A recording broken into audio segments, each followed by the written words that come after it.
Chapter 550. What is at the end of the light and shadow, the other side of the starry sky? Well, it is a beautiful star that softens the changes of time and makes time stay in the old days. The oncoming wind carried the fragrance of pasture. There was no sign of human habitation in the endless grassland. Lin Luoran and others look at each other. They hold the shrunken jade stairs and don't know where they are for a while. Let's go back to an earlier time. Lin Luoran releases the 5 elements to fill the inner part of the earth. When black tortoise disappears on the surface of the earth, the 5 elements are endless and intertwined. The originally exhausted star is injected with vitality, and the turbulence caused is not trivial. Gods and Buddhas who left tens of thousands of years ago probably never thought that someone could really make up for Tao and save a star that is doomed to be annihilated in the catastrophe. Thinking of the Taoist field abandoned by them, the merits and the crisis coexist. Some gods and Buddhas have delusions, but they find that the star that has been changed by nature has disappeared.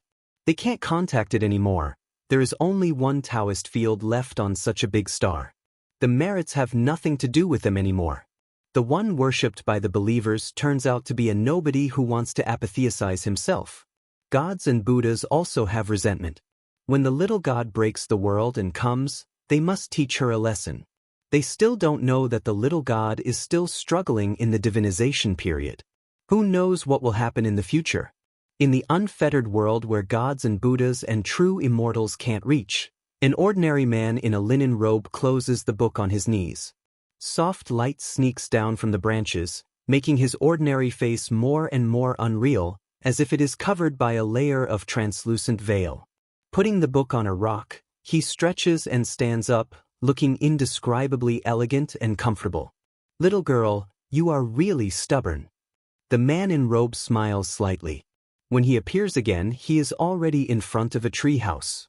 Inside the simple tree house wrapped by vines, there is a bed of flowers that never wilts in 4 seasons. The woman with rosy cheeks sleeps in her clothes. No one knows if she has a sweet dream. The smile on her mouth is somewhat similar to that of the man in robe. The man in robe sits down by the bed and smooths the hair on the side of the young woman's temples. Momo, after playing for so long, it's time for you to go home. The way he looked at the young woman was very gentle, with a doting look for a naughty junior, and a trace of longing that he did not notice. But when he thought of the so-called covenant, the long-robed man's smile became a little awkward. When he was teaching the little girl, he repeatedly emphasized that no matter if she was a human or an immortal, or even a monster or a devil, she must not make careless promises. Therefore, he had to set an example. Since the stubborn little lass had kept her promise and completed the alliance, he had to keep his promise and give her a chance. However, when he recalled the divine sense that he had taken back more than 100 years ago, the man in robe wasn't sure if Tao Wu was still willing to abide by the agreement. In the end, he still had to go and take a look. The man in the long robe had already disappeared from the carefree world. If someone was powerful enough to spy on the realm where the man in robe resided, he would find that it was huge and boundless, but also as small as a speck of dust. It was not in the 9 levels of heaven, and unless he wanted to, there was no entrance or exit. Even if one could control the laws of heaven and earth and guard a world alone, who could escape the erosion of loneliness? On the flower bed, there was a young woman who wouldn't grow old or die. She was sleeping peacefully, so quiet that it seemed as if she would never wake up again. Bug, have you tasted it? I heard that there is a pastry shop in Shihua Alley. The smell of the pastry is so fragrant that it can kill people. The scorching sun was high in the sky, and it was a hot summer. Even beggars were reluctant to move. They gathered in 2s and 3s and gossiped. When the lice on their bodies couldn't stand the heat and crawled out, they stretched out 2 flexible fingers and pressed them to the ground. The middle-aged beggar called Bug sneered, "In a few days, I'm afraid that Lord Shen will break into the capital. You still have the mood to covet a pastry shop?" The greedy beggar sighed. "This damn world really doesn't let people live." Bug laughed at his lack of knowledge. When Lord Shen breaks into the city, the people he wants to kill and rob are the enemies who exiled him.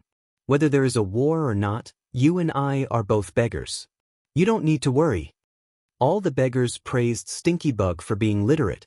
Just this knowledge alone made him unique among all the beggars in the 4 Li 8 streets. 2 carriages are parked on the herbal tea stall not far away. The people in the carriages have heard enough gossip. They pay for the tea and order to set off. The wheels of the carriages rumble.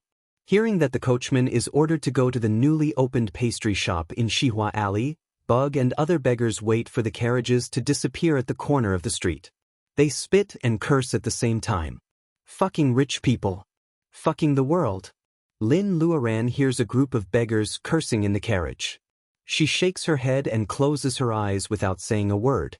It took them a month to enter the capital from the border. Of course, Lin Luoran and others are not idle. When they first arrived on a strange planet, they were happy about the social form similar to ancient Huaxia. When they found the traces of cultivators, they were even more excited. They thought it would be easy to find the Lin family. However, the deeper they went, the more shocked they were. The customs and races were very similar to the ancient Huaxia planet on the Earth. Cultivators did not often appear in front of ordinary people, but their influence was everywhere. Most of the territory of this planet was controlled by a cultivation school. This time, Lord Shun led the army north, but there was another force competing for the right to speak on this planet.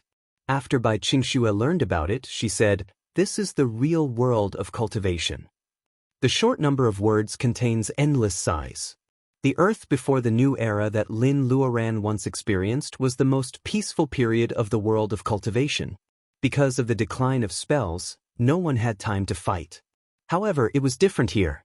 Cultivation schools had moved here from the Earth before the Xia and Shang dynasties. They had already gained a foothold in this world. They had divided their own spheres of influence. Because of the existence of the interstellar transmission circle, most of the big schools took planets as their territories. They stood behind the mortal regime and collected personal ability enhancement materials.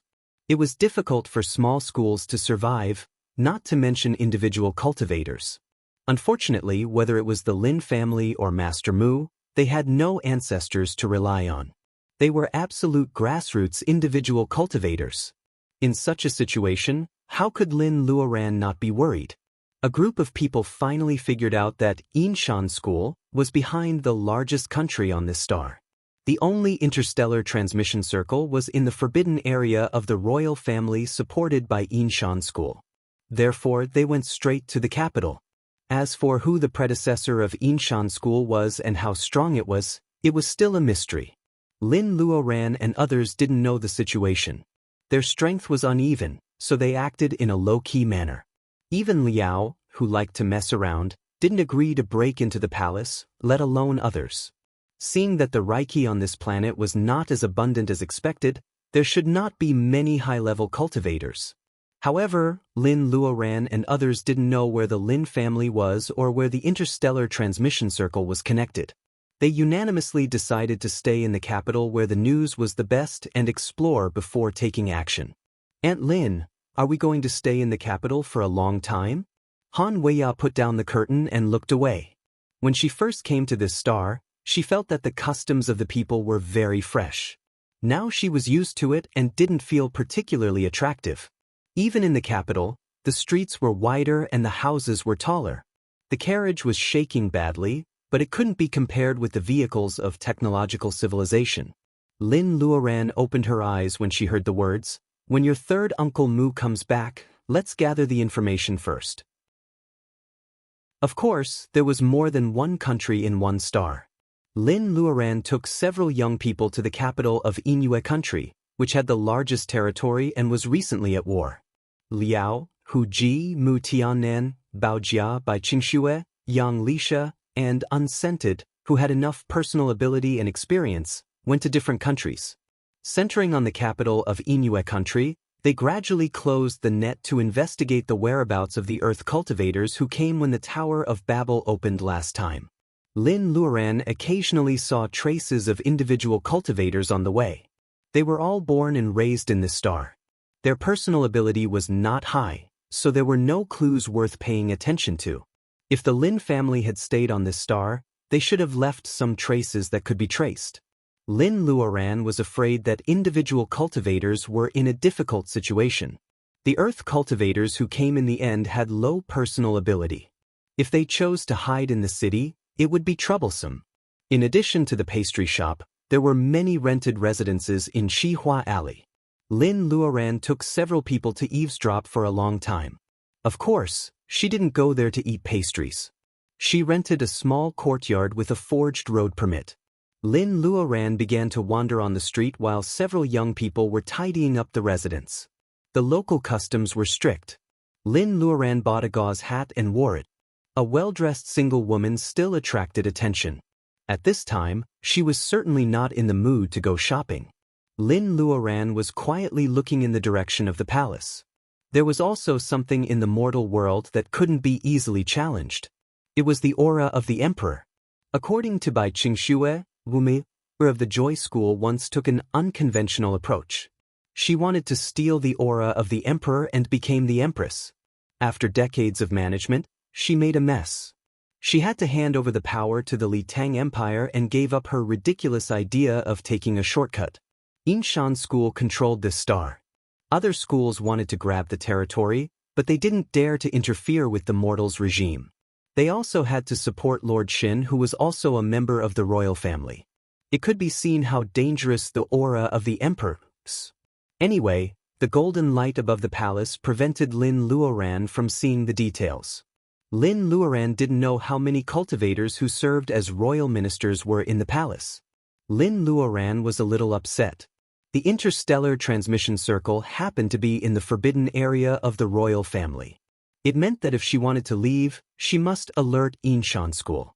In the real world of cultivation, the law of the jungle prevailed. Most cultivators were indifferent and ruthless. They wouldn't do anything without benefits. Lin Luoran didn't want her weakness to be exposed to such a group of people first. Of course, there were other ways. Lord Shen was about to enter the capital. The competition between the two schools might be a good opportunity for her to fish in troubled waters. Lin Luoran wandered on the street until dusk. She found a well-hidden cultivator's shop.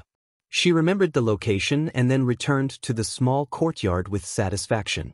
Because she was in a good mood, she also brought back the pastries which were said to be delicious in the alley. Aunt Lin, after you went out in the afternoon, 2 groups of cultivators wandered around nearby. Ma Shuangshuang greeted her and took the food box carried by Lin Luoran. Lin Luoran nods. There's going to be a war. They are worried that we are sent by a hostile school. It is inevitable that they come to check. She has already reached the level of hiding her personal ability. There are no cultivators above the divinization period in this world, so it is impossible to be easily seen through. No matter how low-key she is, Rong Sini's personal ability is still shallow. It is easy to be seen through. Colin Weir and Ma Yiming follow Mu Tianan and Hu Ji respectively. Lin Luoran only has Ma Shuangshuang, Han Weia and Rong Sini. Rong Sini is a young man who doesn't like to talk very much. He was found to have the Taoist root when he was 8 years old. It has been more than 40 years. Before he left the earth, he just laid foundation. His personal ability is relatively low. Hearing Lin Luoran's words, he knows that he has exposed himself. He feels a little guilty. Ma Shuangshuang is very like a school sister. She pats him on the shoulder. Little Sini, can you not be so sensitive? Sini is the name of a medicine. The Rong family has been running Lin's pharmaceutical factory for several generations. They have a deep relationship with traditional Chinese medicine. They named it after the traditional Chinese medicine of the Yin family. Obviously, they have high hopes for Rong Sini. Lin Luoran eats a piece of 1,000-layer cake. It is really fragrant and not greasy. It is also very interesting to see Ma Shuangshuang, who used to be as timid as a little rabbit, acting like a school sister. The next day, Lin Luoran takes Ma Shuangshuang and others to the small cultivator shop she found. Seeing Ma Shuangshuang and others, the little training chi cultivator at the counter is really respectful. He doesn't dare to ignore Lin Luoran, who he can't see through. He invites them to the second floor for tea. Poor Ma Shuangshuang and Han Weia. They can also be called senior cultivators in front of the little cultivator. However, It is the first time in their lives to visit this kind of cultivation shop. If they hadn't practiced hard during the reconstruction of the earth, they would have been exposed as soon as they entered. May I know what kind of items you seniors want to buy? Rong Sini unconsciously looks at Lin Luoran. The little cultivator is relieved. The four of them are really the female cultivator who enters the school later. Lin Luoran sighs secretly. Mu Tianan is right. What Rong Sini lacks is not hard self-cultivation, but the experience of the world. Otherwise, it will be a little difficult for him to make a breakthrough. Bai Qingxue, who knows the world of cultivation best, is not here. Lin Luoran is also confused about many items. She has to act like a senior cultivator and ask the shop owner to take some good things out. The little cultivator in the training chi period is naturally not suitable to serve these four people. A middle-aged cultivator with a beard comes out.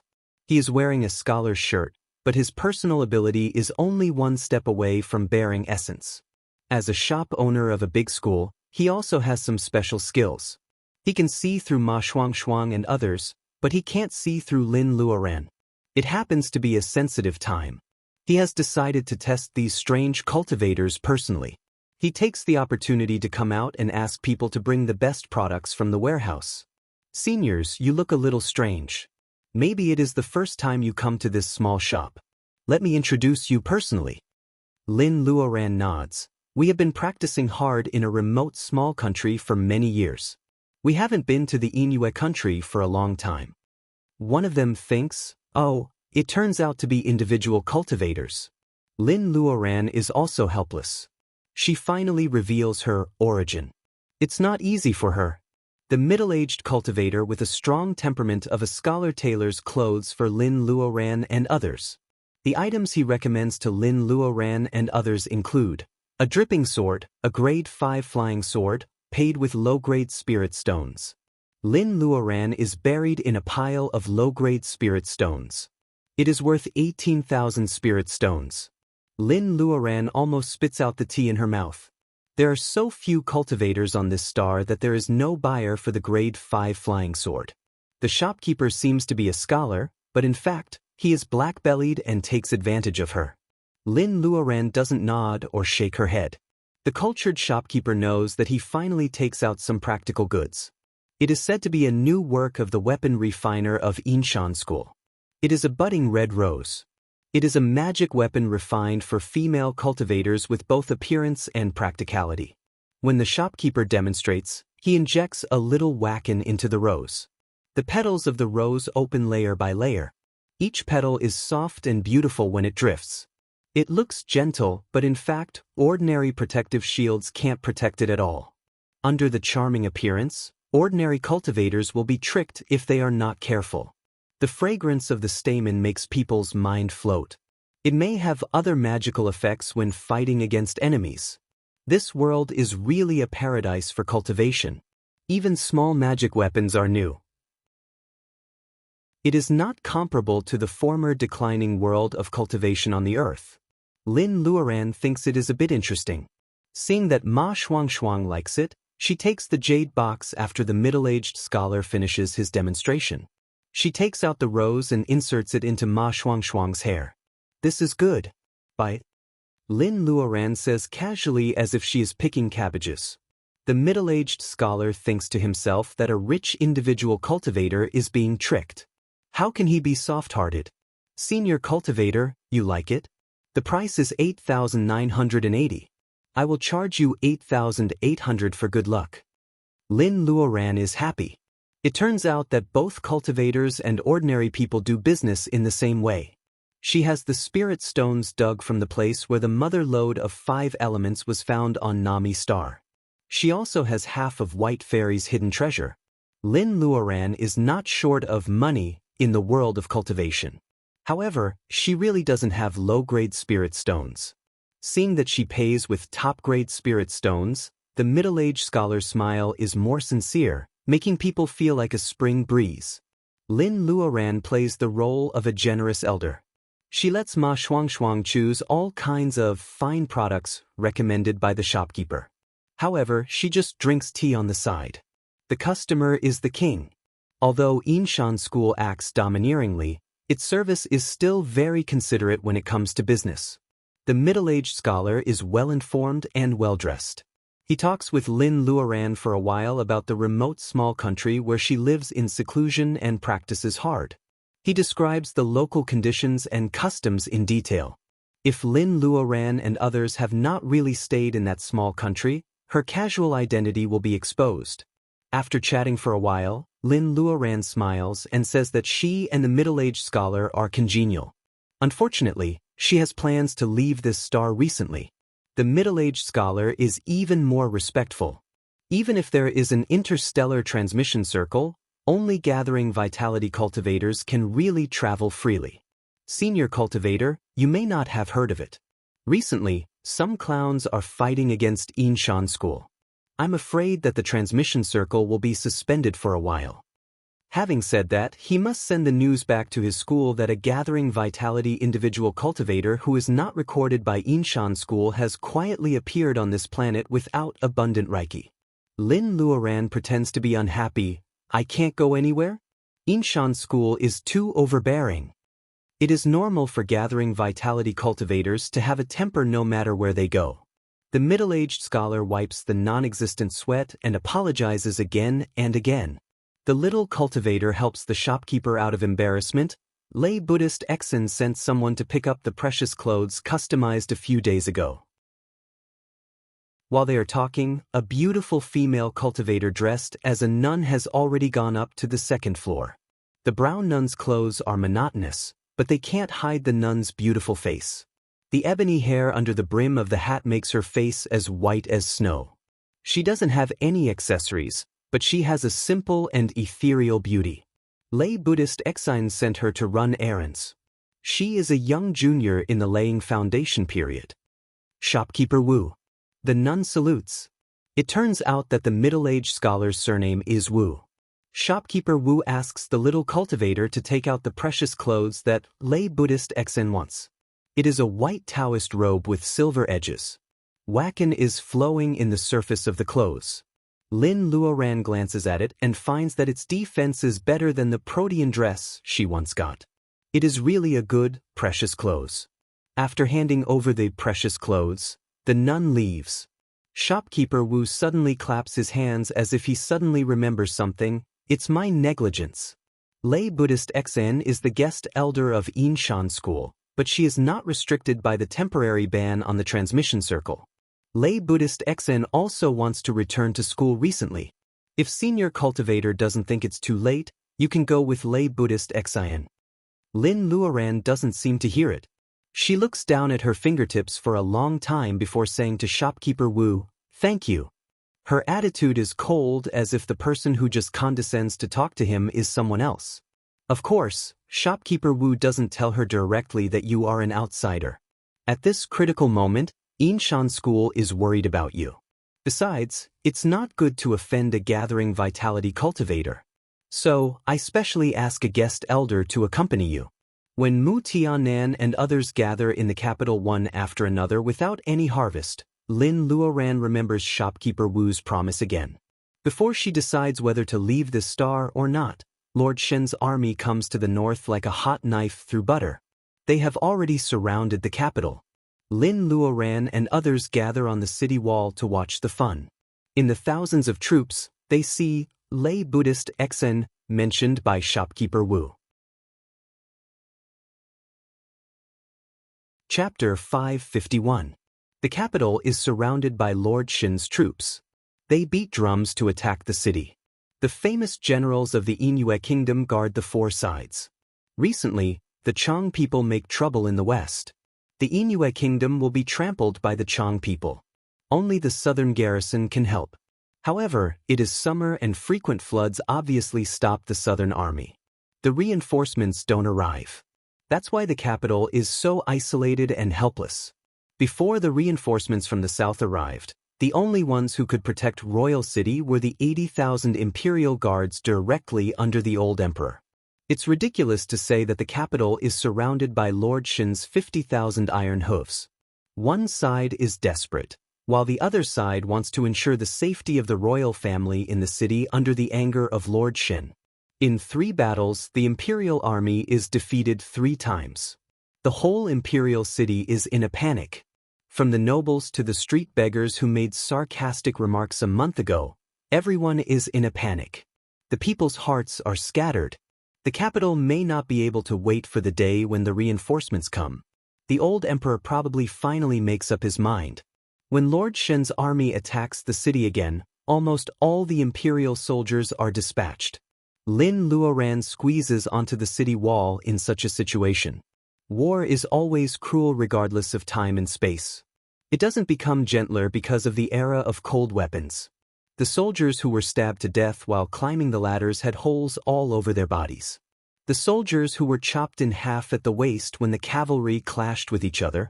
The vast expanse of yellow soil under the high city walls was now covered in broken limbs, and the soil was dyed a reddish-brown. The piles of corpses occasionally stumble the hooves of horses. There are screams and noises, and the dull sound of swords cutting into bodies. Lin Luoran suddenly sees Exen Yuanping in such a situation. On the front line of the desolate and bloody battlefield, a beautiful Taoist nun wearing a white Taoist robe and holding a black lotus in her hand walked on the battlefield in a rather pitiful manner. She didn't care about the blood staining her white satin embroidered shoes. If the black lotus is not so familiar to Lin Luoran, she will not believe that the nun is actually the female devil Exen Yuanping. Lin Luoran hasn't seen Exen Yuanping for hundreds of years since she broke her wrist in the Dragon Palace and was rescued by the old Taoist Huizhu. However, this woman has brought her unforgettable memories. Lin Luoran remembers Exen Yuanping's appearance very clearly. That summer, on the eve of the heavy rain, the woman in black suddenly appeared in front of villa number 18 of Qingqing Villa. Exen Yuanping is exactly the charming woman who looks at people with misty eyes. At first glance, it was easy to let down one's guard. One wouldn't be disgusted by her natural seductiveness, but underneath her charm was a deep-seated hostility. Exen Yuanping is definitely a she-devil who uses living people to make elixirs. Now, Exen Yuanping looks at the battlefield peacefully. Lin Luoran is almost fooled by her compassionate eyes. If the black lotus in her hand doesn't absorb the air of blood as she walks, Lin Luoran will be more willing to believe that Exen Yuanping has turned over a new leaf. Lin suddenly realizes that Exen Yuanping may be the lay Buddhist Exen mentioned by shopkeeper Wu. This evil woman used an unknown method to hide her evil energy, but she couldn't hide her cultivation. She wasn't even at the mid-nascent soul stage. It has been more than 400 years. According to the progress of diabolism, Exen Yuanping's personal ability is a little weak. When she was at her peak, even Lin Luoran had to avoid her. Is it because she destroyed all the seeds of the Black Lotus in the Hall of Nothingness in the Dragon Palace? So Exen Yuanping's personal ability is not the same as a normal diabolism cultivator? Seeing Lin Luoran staring at the Taoist nun who is casting the invisibility spell on the battlefield, Mu Tianen looks at her. He is not afraid of Exen Yuanping's strength, but her personal ability enhancement method is a little weird. It's strange. She looks like a devil but not a devil. It seems that her evil energy has been forcibly concealed. She looks a little familiar. Lin Luoran nods. 3 people have passed the Chaos Spirit Spring. Except for you and me, she is the other one. Mu Tianen can't hide his surprise. Is it Exen Yuanping? Lin Luoran looks at him suspiciously. When Exen Yuanping stirred up trouble, Mu Tianen was still an ordinary person. She doesn't expect that he knows her. Mu Tianen smiles embarrassedly. When I was a child, she seemed to have hugged me. Grandpa Mu and Grandpa Guo were close. When Mu Tianen was a child, Exen Yuanping was still a student of Grandpa Guo. It is reasonable for Exen Yuanping to hug her friend's child. Later, Exen Yuanping found out the truth and betrayed her teacher. Mu Tianen can only vaguely remember her when she was a child. Mu Tianen can remember her so clearly. Even after hundreds of years, he can still recognize her when her temperament has changed. Of course, it is because Mu Tianen found out the truth when Lin Luoran was missing in Jinling for 3 years. At that time, Grandpa Mu was caught between Grandpa Guo and Huizhu. Mu Tianen was searching for Lin Luoran. Grandpa Mu couldn't stop him, so he told Mu Tianen the reason. Xan Yuanping is not only the daughter of Taoist Huizhu but also the only apprentice of Grandpa Gua. Mu Tiannan is overwhelmed by these two identities. He can't find Xan Yuanping's whereabouts. Even if he finds her, there is nothing he can do. The only thing he can do is to hire foreign mercenaries to search Jinling over and over again, hoping to find Lin Luoran. Lin Luoran is half happy and half worried to see Xan Yuanping. No matter how much she hates Xan Yuanping, at least Xan Yuanping's existence proves that the cultivators who left the earth through the Tower of Babel after the Shelter of Gods have really arrived in this world. It's just that everyone's fate is different. Xan Yuanping becomes a visiting professor of Yinshan School with the personal ability of the Gathering Vitality period. However, she doesn't know where the Lin family and her old friends in the world of cultivation are. If we catch her, Mu Tiannan immediately understands. Since they were sent to this world together, Xan Yuanping should have heard about the whereabouts of others more or less. Lin Luoran shakes her head. Let's not talk about whether everyone arrived on the same star at that time. Xan Yuanping hates me very much. I'm afraid she will only deliberately give false information to confuse the public. Lin Luoran thinks in her heart. What's more, if Xan Yuanping is involved with Yinshan School, it will be fine if she gives false information. However, she deliberately sets a trap for everyone and several young people with low personal ability. Lin Luoran has to take care of her family. She can't afford to waste time with the evil woman. Mu Tiannan doesn't say much. In fact, there are some bloody means to make a gathering vitality cultivator tell the truth. However, Mu Tiannan also knows that Lin Luoran is kind by nature. She rarely takes the initiative to kill people. After the two disappear on the city wall, Xan Yuanping seems to sense something. She stops and looks in the direction of the city wall. There is a lot of noise and chaos on the city wall. There is nothing unusual. Is it just her perception that she is being peeped at? Xan Yuanping is puzzled. She is not interested in collecting the blood on the battlefield. She enters the city with the black lotus in her hand and goes to the small shop of Yinshan School in a hidden place. Lay Buddhist Xing, you finally come. The smile on shopkeeper Wu's face is not fake at all. Lord Shen is besieging the city. Yinshan School cultivators in the Imperial City have discussed it several times. The school's message is to close the transmission circle, but they don't say that they will use force to deal with the force behind Lord Shen. What the cultivators worry about is that Yinshan School will really give up this star if they don't do anything. This gentle reaction is quite different from the school's usual behavior. These disciples are far away from the core of the school. It is reasonable for them to worry about whether the school will change in the near future. The Tiankue star is not a fertile land for cultivation. There are many planets with abundant Reiki in this world. Yinshan School doesn't care much about the production of the Tiankue star. They send disciples here to select talents with good qualifications to provide fresh blood for the school. Therefore, among these cultivators, the highest personal ability is only in the early stage of gathering vitality. In terms of strength, Xan Yuanping is the most respected guest. Seeing that Xan Yuanping comes, cultivators in the addendum all greet her. The old man who has just born vitality is not very enthusiastic. He has been resting with his eyes closed. After Xan Yuanping sits down, he greets her. Xan Yuanping sneers. The old man surnamed Qing succeeded in bearing vitality half a year ago. Gathering vitality cultivators are also very popular in big schools like Yinshan School. He knows that the school will not let him continue to waste time on the half-deserted Tiankue star. Therefore, he changes his previous attitude of being arrogant to her and deliberately flattering her. He also acts like a gathering vitality cultivator.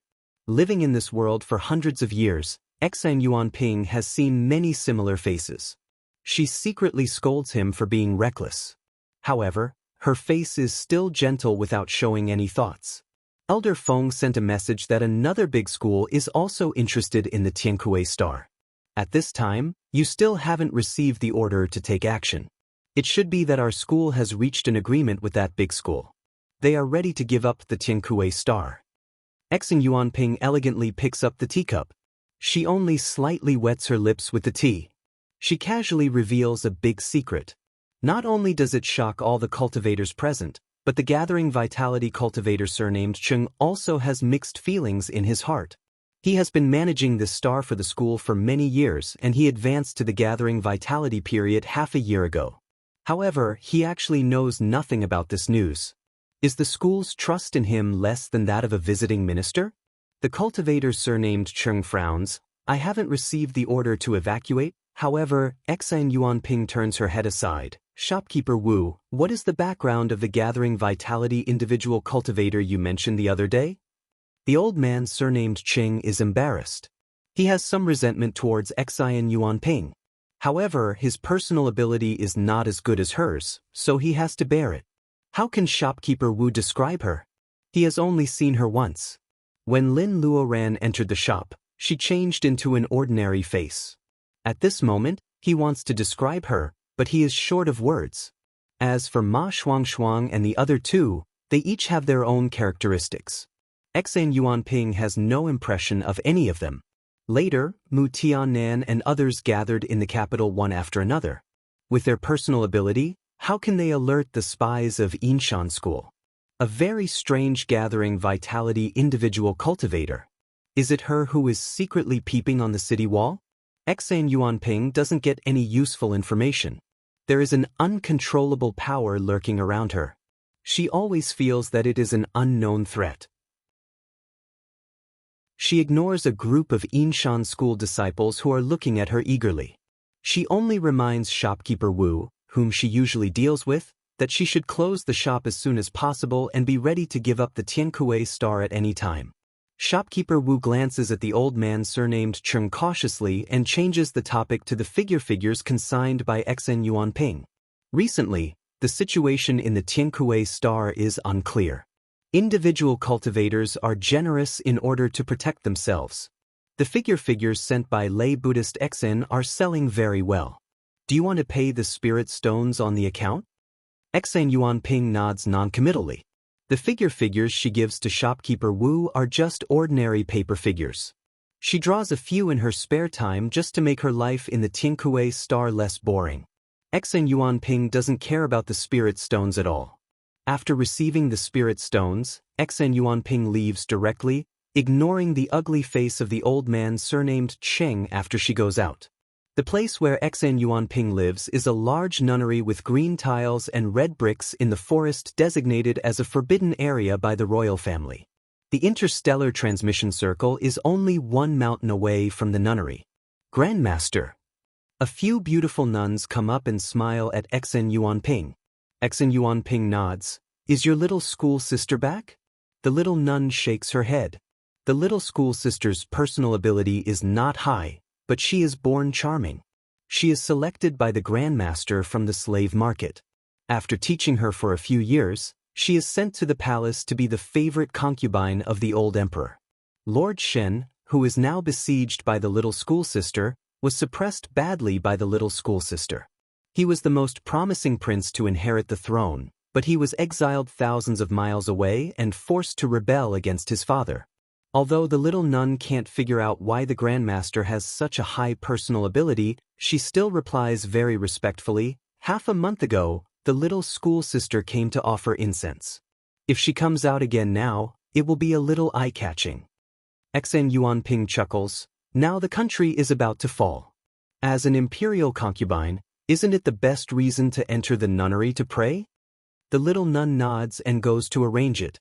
Sure enough, at dusk, the honor guard of the imperial concubine of Inyue Kingdom goes out of the palace gate and comes to the nunnery in a mighty way. After pretending to offer incense and pray for blessings, the imperial concubine says that she wants to take a bath and fast. All her attendants stay in the courtyard where the nunnery entertains guests. She goes to the winding backyard alone. If Lin Luoran is here, she will be a little surprised. The imperial concubine dresses luxuriously. Her charm is like the essence of Xan Yuanping's charm in the past. No wonder the old emperor of Inyue Kingdom can be fascinated by her. After Xan Yuanping puts down the silver wolf pen in her hand to draw figures, the imperial concubine dispels her usual arrogance in front of the palace people. She calls her Grandmaster affectionately. Xn Yuanping also pays more attention to her than in the past. She asks a few questions about her daily life. Just when the imperial concubine is delighted by the Grandmaster's attention, Xn Yuanping changes the topic. Yinshan School is about to give up the Tiankui star. Your school uncle also sent a message. I will leave with your school sisters in a few days. The imperial concubine is happy. Grandmaster, don't I have to go back to the palace? As a young woman born and raised here, she obeys her grandmaster's order to serve an old man for 10 years. The imperial concubine's personal ability is low. What she has done in the past 10 years is enough for Lord Shen to kill her 100 times after he breaks the city. No matter how good the power in the world is, she must be alive to enjoy it. Besides, being a cultivator with profound cultivation like her master, who was above the imperial power of the mortal world, was much better than being trapped in the palace and being an imperial noble consort. In the past, she has heard her school sisters describe the real wonderful world of cultivation outside the Tiankui star. How can the imperial concubine not yearn for it? Unexpectedly, Xn Yuanping smiles meaningfully when she hears her question. Your school sisters want to leave with me, but you want to stay. Not only that, when the new dynasty changes, you still have to be an imperial concubine. The imperial concubine kneels down and cries, Grandmaster, what did I do wrong? Why do all school sisters leave and only she is left in the Tiankui star? The new dynasty changes and Lord Shen ascends the throne. How can she continue to be an imperial concubine? Xn Yuanping personally wipes away her tears. Silly girl, there are precedents in the Inuit country for the son to marry after the father dies. You have to be good at making use of your strengths. I really have something important to do. I can't take care of the Tiankui star in a short time. Among many apprentices, only you are the most suitable to do this for me. Xn Yuanping carefully tells the imperial concubine, who is stunned. Compared with Xn Yuanping's age, the imperial concubine, as a native of the Inuit country, mingles in the palace with her natural charm and some cultivator's means. She is very good at charming people, but when it comes to playing power, she is not good at scheming. The interstellar transmission circle is near the palace. No matter which school takes over the Tiankui star, they can't bypass the royal family of the Inuit country. Although Xn Yuanping plans to leave the Tiankui star, she does not intend to give up her power completely. If cultivators are involved, the school taking over will definitely be worried. Even if the concubine has some means, how can the superior cultivators care about it? A few years ago, the world of cultivation was turbulent. Prophet God School, who is good at deduction, said something. Xn Yuanping estimated that only outsiders who came through the Tower of Babel could understand it. The Tiankui star is changing. Humph, it is nothing more than that someone will be transmitted from the earth to this world. Xn Yuanping has an intuition that the Prophet God School's prophecy is related to a woman she hates most in her life. She must be the first to get the news of the other party without anyone noticing. How to take action under so many people's eyes is very challenging. However, Xn Yuanping likes challenging difficult things. For 100 years. If that woman is still alive, she should at least gather vitality. However, the personal ability of the two is not too different. After all, the Reiki on the earth is too rich. No matter how talented she is, Xn Yuanping smiles without saying a word. In the small courtyard of Shihua Alley, Liao picks his ears and stops the holy spell. How is it, Uncle Liao? Lin Luoran is a little anxious. She hopes that the holy spell clairaudience in Liao's mouth is really useful. The name is quite cool. However, Liao is so unreliable that people can't help but doubt his ability to do things. Liao guesses Lin Luoran's mind, and he is not happy. He really wants to grab the idiot's shoulder and shake her neck hard. The master of the blue waves is obviously very reliable. In the past, he lost his memory and had no personal ability. Being obscene was just a disguise. Alas, when Lin Luoran serves him tea flatteringly, the unhappiness in Liao's heart immediately disappears. His old face is full of smiles. Hu Ji secretly despises the immoral Siscon Liao. The latter doesn't care about it at all and shows off the news he heard. He tells the story from Xen Yuanping leaving the battlefield to go to the shop of Yinshan School to the female apprentice who became the imperial concubine in the Yinhua kingdom. Liao summarizes several points. First, Xen Yuanping is only a visiting professor of Yinshan School, but she has a very close relationship with this school. She gets the news earlier than other apprentices of the school that Yinshan School is going to evacuate the Tiankui Star. Second, Xen Yuanping hides her personal ability very well. She lives in seclusion. Others only think that she is good at drawing figures. In addition, she mentions school uncle to her apprentice in the painting, which shows that she has a school in this world instead of an individual cultivator. Third, Xen Yuanping temporarily leaves the Tiankui Star for some irresistible reasons. However, she doesn't forget to arrange people in the mortal world. Obviously, she is obsessed with the Tiankui Star. She is not determined to get something here. Of course, there is only someone who is determined to get it. Xen Yuanping is good at drawing figures now, and she has a fellow school. Lin Luoran and Mu Tianan look at each other. They have the same guess in their hearts. The evil woman used to only make living people into elixirs. Drawing figures must be taught by Huizhu. Are her fellow school Taoists who used to hide from the world in Qingcheng Taoist Temple? Everyone in Yinshan School has never heard of it. They put it aside for the moment. What is Xen Yuanping looking for in the semi-abandoned Tiankui Star? Let me make a bold guess. She is waiting to kill you. Hey, has someone noticed that we were teleported from the Earth to the mortal world? Most of the time, Unscented Girl is silent. Occasionally she speaks. She really hits the nail on the head. So we just need, Han Weia murmurs to herself, dragging the tone. Everyone says in unison, follow Xen Yuanping. It is still unknown whether they can find the Lin family if they follow Xen Yuanping. Most likely, they will find the people of Qingcheng Taoist Temple first.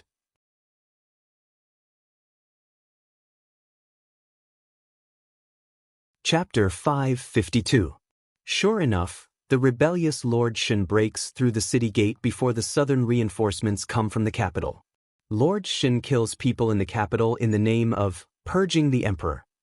In the end, he doesn't cut off the beautiful head on the slender neck of the evil concubine. Instead, he kills the old emperor who looks like him. The evil concubine is right. How can a woman drive a real solid father-son relationship apart? The new emperor will soon ascend the throne. The crime of killing the emperor and his father has to be cleared. The country is most chaotic when the throne is replaced. Xen Yuanping and the disciples of Yinshan School choose to leave at this time. None of them were familiar with the galaxy teleportation portal. In Liao's words, when personal ability reaches a certain level, crossing the void is really nothing. No one needs to use the transmission circle. As an alien, Colin Weir can drive a starship well. He can rely on a certain magic circle for interstellar transmission. It is really amazing. It can beat the aviation technology of the big universe era. The subtext is that don't count on an alien. This is not scientific. Hu Ji looks at the sky. I am a native of the earth. Mu Tianan and others all agree. Earthlings are not shameful. Whether they are human beings or monsters, they are all earthlings. They all look at the sky and don't explain. Lin Luoran can use the listening spell, similar to his mind connection. However, she can't be sure that others are thinking about the interstellar transmission circle. Low-rank cultivators are not necessarily clear. With personal ability like Xen Yuanping, her sixth senses are already very sensitive. It is easy to expose herself. Lin Luoran pokes Liao's arm, clairvoyance. Clairvoyance is often associated with clairvoyance. God bless Liao, he must also know the latter. Liao is about to go crazy. He doesn't even need to think with his toes. There can't be any mistake in the interstellar transmission circle. Does she want him to peep at Xen Yuanping's movements and then imitate her? The interstellar transmission circle is guarded by cultivators of Yinshan School. In the eyes of mortals, it is a pile of rubble. Of course, that is just the appearance. Liao is silently threatened by Lin Luoran. Clairvoyance is useless. He simply zooms Xn Yuanping's movements like watching a 3D movie and enlarges it in front of everyone. Xn Yuanping takes out 9 high-quality spirit stones and puts them in the corresponding stone troughs. Lin holds her breath and keeps in mind the order and time difference of Xn Yuanping's spirit stones. She tries to make a copy later without any mistakes. The spirit stone in the stone trough is activated, and the real transmission circle appears. There are dozens of people around Xn Yuanping, 6 in a group. The cultivators quickly step into the light curtain and disappear.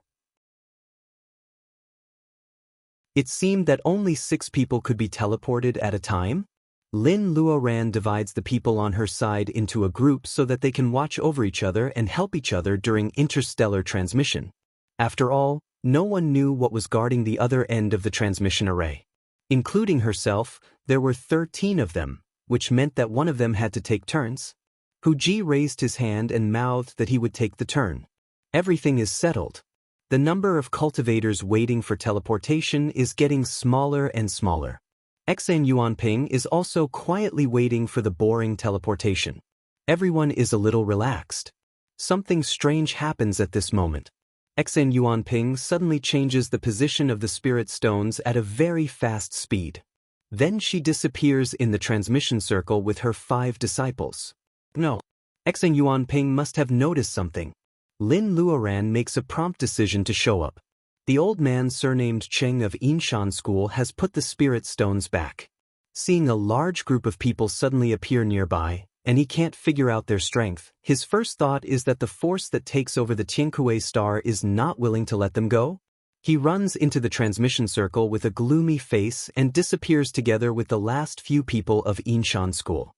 The 9 good spirit stones placed in the stone trough by Xn Yuanping also run out of energy and turn into dust. This is the result of overestimating one's strength. Lin Luoran regrets so much that everyone has nothing to say.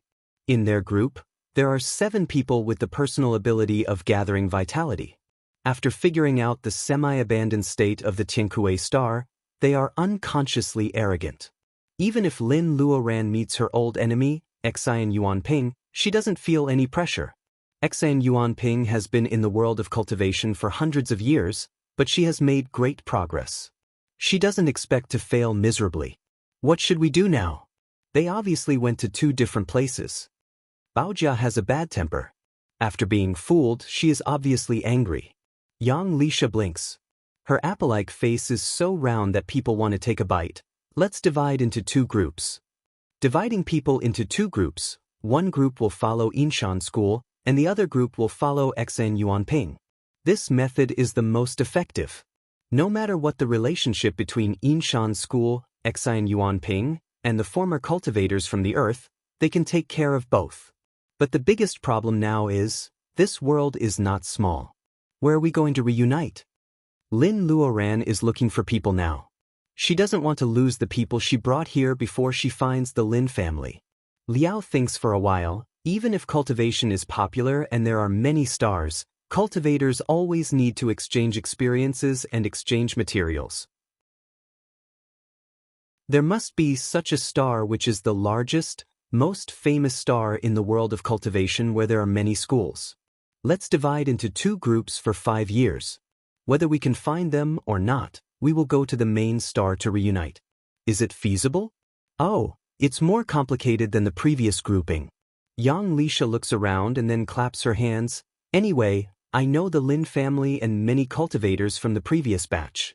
Can't I lead the team separately from you? Yang Lisha does know the Lin family and the crazy Taoist. Well, she also took over Xn Yuanping's broken palm. As for the new generation of the world of cultivation on the Earth, they all showed up in front of Yang Lisha when they went to Babylon through the Tower of Babel last time. Thank you. Yang Lisha has no obligation to help find people. Lin Luoran's gratitude is very sincere. It's my pleasure. Yang Lisha doesn't say anything, and Cool Voidy answers. Lin Luoran helps her and Yang Lisha transform again. Monsters are not heartless. 5 years is very short for them. In the end, it is decided that Ma Shuangshuang, Han Weiya, Hu Ji, and 2 female monsters will go to the planet where Yinshan School went to search. Lin Luoran and the rest of the people will go to chase Xian Yuanping. No matter what the result is in 5 years, we have to go to the largest main star of this world to reunite. Everyone nods solemnly. The siblings of the Ma family, Han Weia, and Hu Ji, who looks back every few steps, have disappeared in the transmission circle. Liao has an excellent memory. He is very dissatisfied with Xian Yuanping's tricks. He changes the order and position of the spirit stones and leaves first with Bai Qingxue, Baojia, Colin, and Rong Sini. Mu Tianan insists on going with Lin Luoran. Lin Luoran is also very helpless. It's our turn. Lin Luoran has no experience in using the interstellar transmission circle. She can't calculate the energy of the spirit stones in advance like Xian Yuanping. Lin Luoran and Mu Tianan are worried that the energy will not be enough on the way. Lin Luoran and Mu Tianan have to wait for a long time.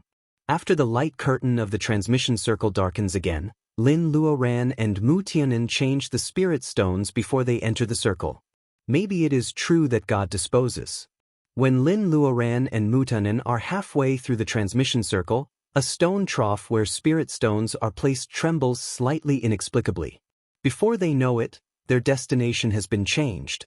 After several twists and turns, lay Buddhist Xian has successfully arrived at her destination. She takes a deep breath of the familiar air and wonders with interest. Among the sneaky people behind her, who is the one who is tricked in the end? After arriving at the strange planet, Liao and others have waited for a long time, but they still don't see Lin Luoran and Mu Tianan. Their faces all change. What went wrong? In the transmission circle of the Tiankue star, several swordsmen with good personal ability have just stepped out of the light curtain. One of them checks the stone trough and says angrily, "School fellow apprentice, people of Yinshan School dare to play tricks."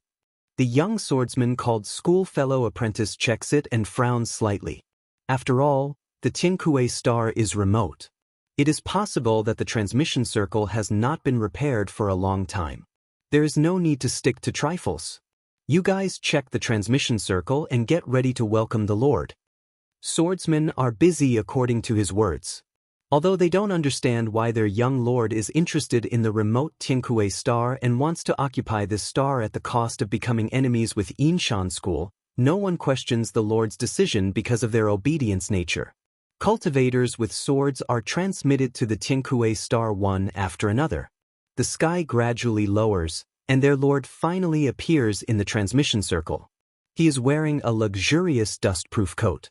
He is the only one without a sword, but his temperament is better than any flying sword carried by other swordsmen. Find her.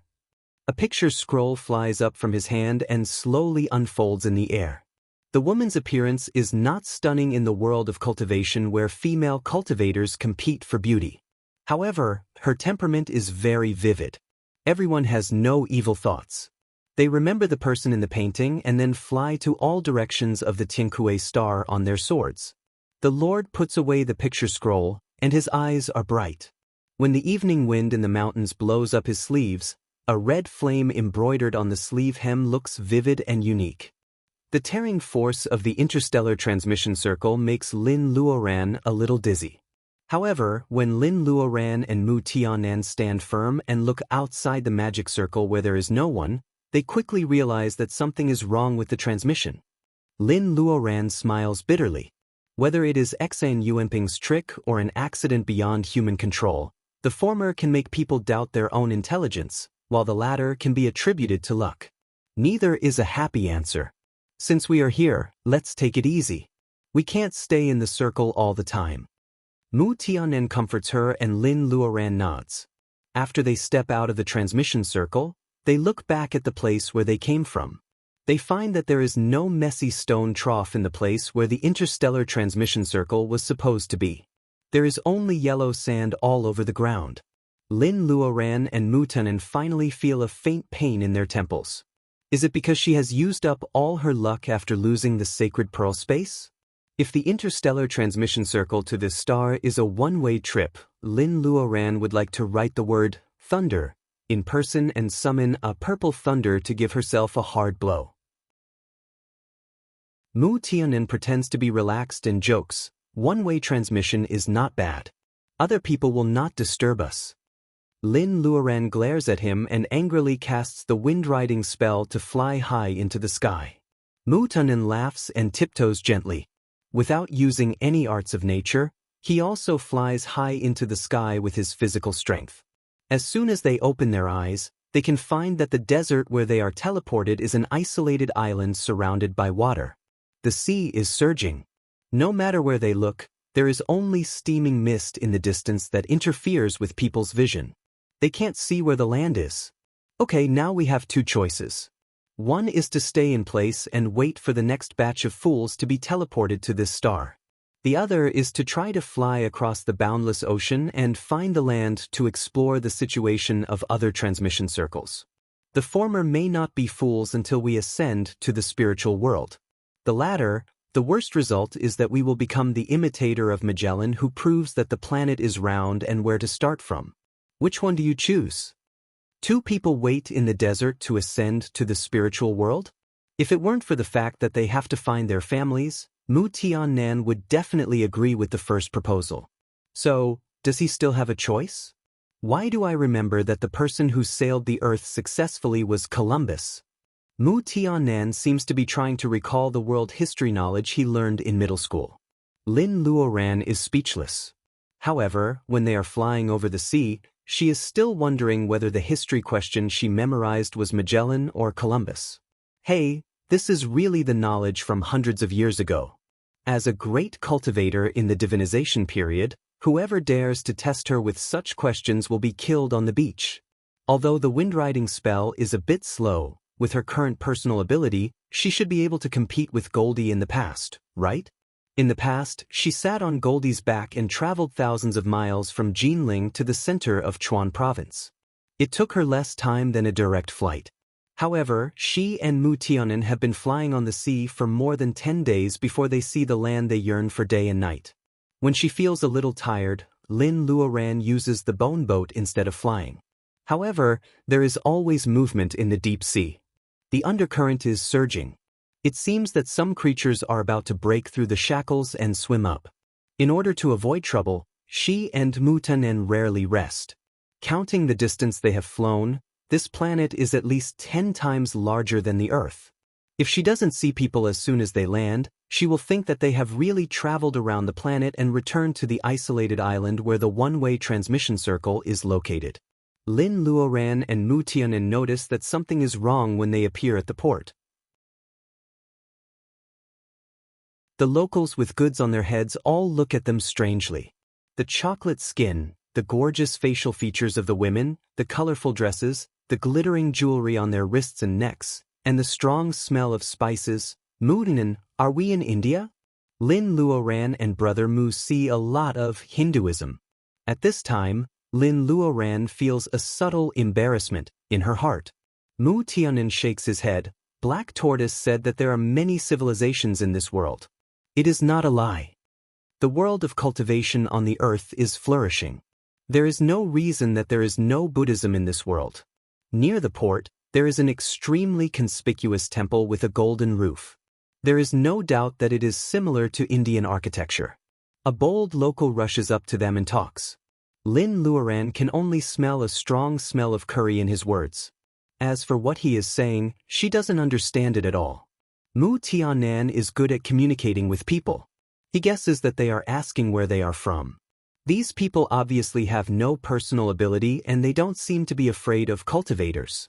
However, when Mu Tianan gestures to explain that they are coming from across the sea, they flee in panic.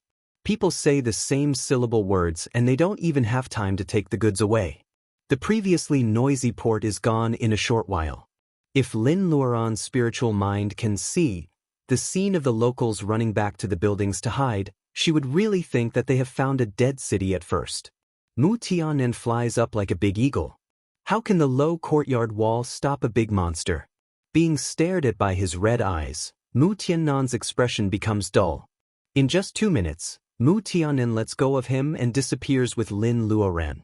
After a long time, someone goes out to check. After confirming that the two are really gone, the port slowly returns to normal. However, in the next few months, The atmosphere of this seaside city is very depressing. People on this planet believe in Buddhism. The local people think that the land under their feet is the pure land on earth, while the place across the sea is the evil land recorded in the Buddhist classics. Mu Tian'an smiles bitterly. Of course, we become evil people who escape from the evil land. I guess the news will soon spread to the Buddhism school on this planet. By the way, although this planet is big, there are only two lands. The evil land where we came from and the pure land where we are now. What about countries and religions? Unfortunately, there is only one country, Hasa. Of course, there is only one religion which is dedicated to Hasami Buddha. Lin Luoran frowns. I have never heard of it. In the early years, she studied some Buddhist classics in order to invite the Buddhism school to come out. In the era of Buddha, there was a king in Magadha called King Binhasara. He and Queen Vedihai both converted to Buddha and believed in Buddhism. They were the original protectors of Buddhism.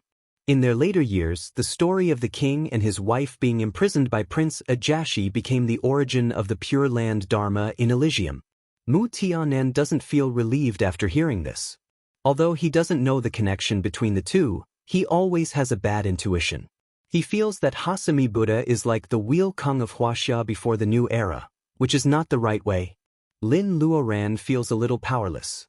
So what is going on now? People like them who happen to pass by become evil people in Hasami Buddha. In a fanatical religious country, being a heretic doesn't end well. I have a bad feeling. I guess, the two of them say at the same time. Mu Tian'an smiles. You first. Lin Luoran touches her nose. Don't all fantasy novels like this? If the entrance and the exit are in different places, the exit must be in the nest of the big boss. Mu Tian'an's eyes brighten. After living together for 100 years, they finally have some tacit understanding. I just read the memory of the local people. The birthday of Hasami Buddha is next month. Devout believers usually set out more than half a year ago. They have to kneel and worship all the way to the temple where the golden body of Hasami Buddha is. Lin Luoran is thinking, we don't need to go to the mountain to see me first. Should we go to the mountain in person? Mu Tian'an smiles but says nothing. He and Lin Luoran are inexplicably accused of being the evil Rakshasa who eats human flesh and blood in Buddhism. They have to go and see what the real Buddha in the pure land of Hasa looks like.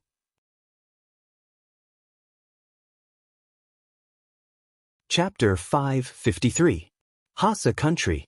In fact, if the word Hasa is reversed and transliterated into Sa in Sanskrit, it is really the world of Sakyamuni Buddhism that people on the earth are familiar with. From the perspective of space, the universe has no boundaries. From the perspective of time, the universe has no beginning and no end. The Buddha turns a small world illuminated by the sun and the moon into a small world. In layman's terms, it is a planetary system, such as the solar system where the Earth is located. 1,000 small worlds form a mini-kiliacosm, which is a solar system, such as the Milky Way. The mini-kiliacosm forms a medium kiliacosm, and 1,000 medium kiliacosm forms a boundless world. The universe is composed of countless boundless worlds. They circulate endlessly in the process of creation, destruction, and emptiness. There is no real sense of stillness. In the past, present, and future of the boundless world, Buddhas are born all the time, shouldering the responsibility of educating all living beings. According to Buddhism, the boundless world, where the earth is located, is called Saha world, and its master is Sakyamuni Buddha. Sa means endurance. It means that all living beings in this world are sinful and must endure all kinds of troubles and sufferings. Therefore, Saha world can also be translated as Earth of Tolerance. It is also called World of Five Turbid. It is the opposite of Pure Land of Western Nirvana, taught by Amitabha. It is easy to produce all kinds of sins here. The above Buddhist description of the universe is also perfect in Lin Luoran's eyes. Her personal experience proves that there are several boundless worlds in the universe, which are quite similar to the world in the cognition of cultivators. Lin Luoran is bored along the way, so she tells Mu Tianen some general knowledge of Buddhism. The planet they arrive at is very strange. The Saha world is reversed and it is called Hasa. It is not Sakyamuni Buddha but a Hasami Buddha that has never been heard of. The Pure Land of Western Nirvana is also involved. It is hard for Lin Luoran not to be suspicious of such a messy doctrine. Moreover, if the deviation of interstellar transmission is intentional by lay Buddhist Exine, she probably won't be so kind to send the people who follow her to a planet with Buddha's mercy. The Golden Temple of Hasami Buddha is not in the capital, but in the source of the Luoye River running through the territory of Hasa. It is a Buddha city with a high and dangerous terrain. The Buddha city is named Ramoy. The mountains are steep and the whole city is built on the yellow-brown mountain wall. It is covered by clouds all year round.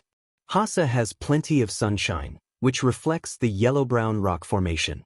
Looking at Ramoy from afar, it is really a golden city under the sky. The Luoye River, which runs through the entire Hasa country and is known as the River of Life, originates from the Ramoy Mountains.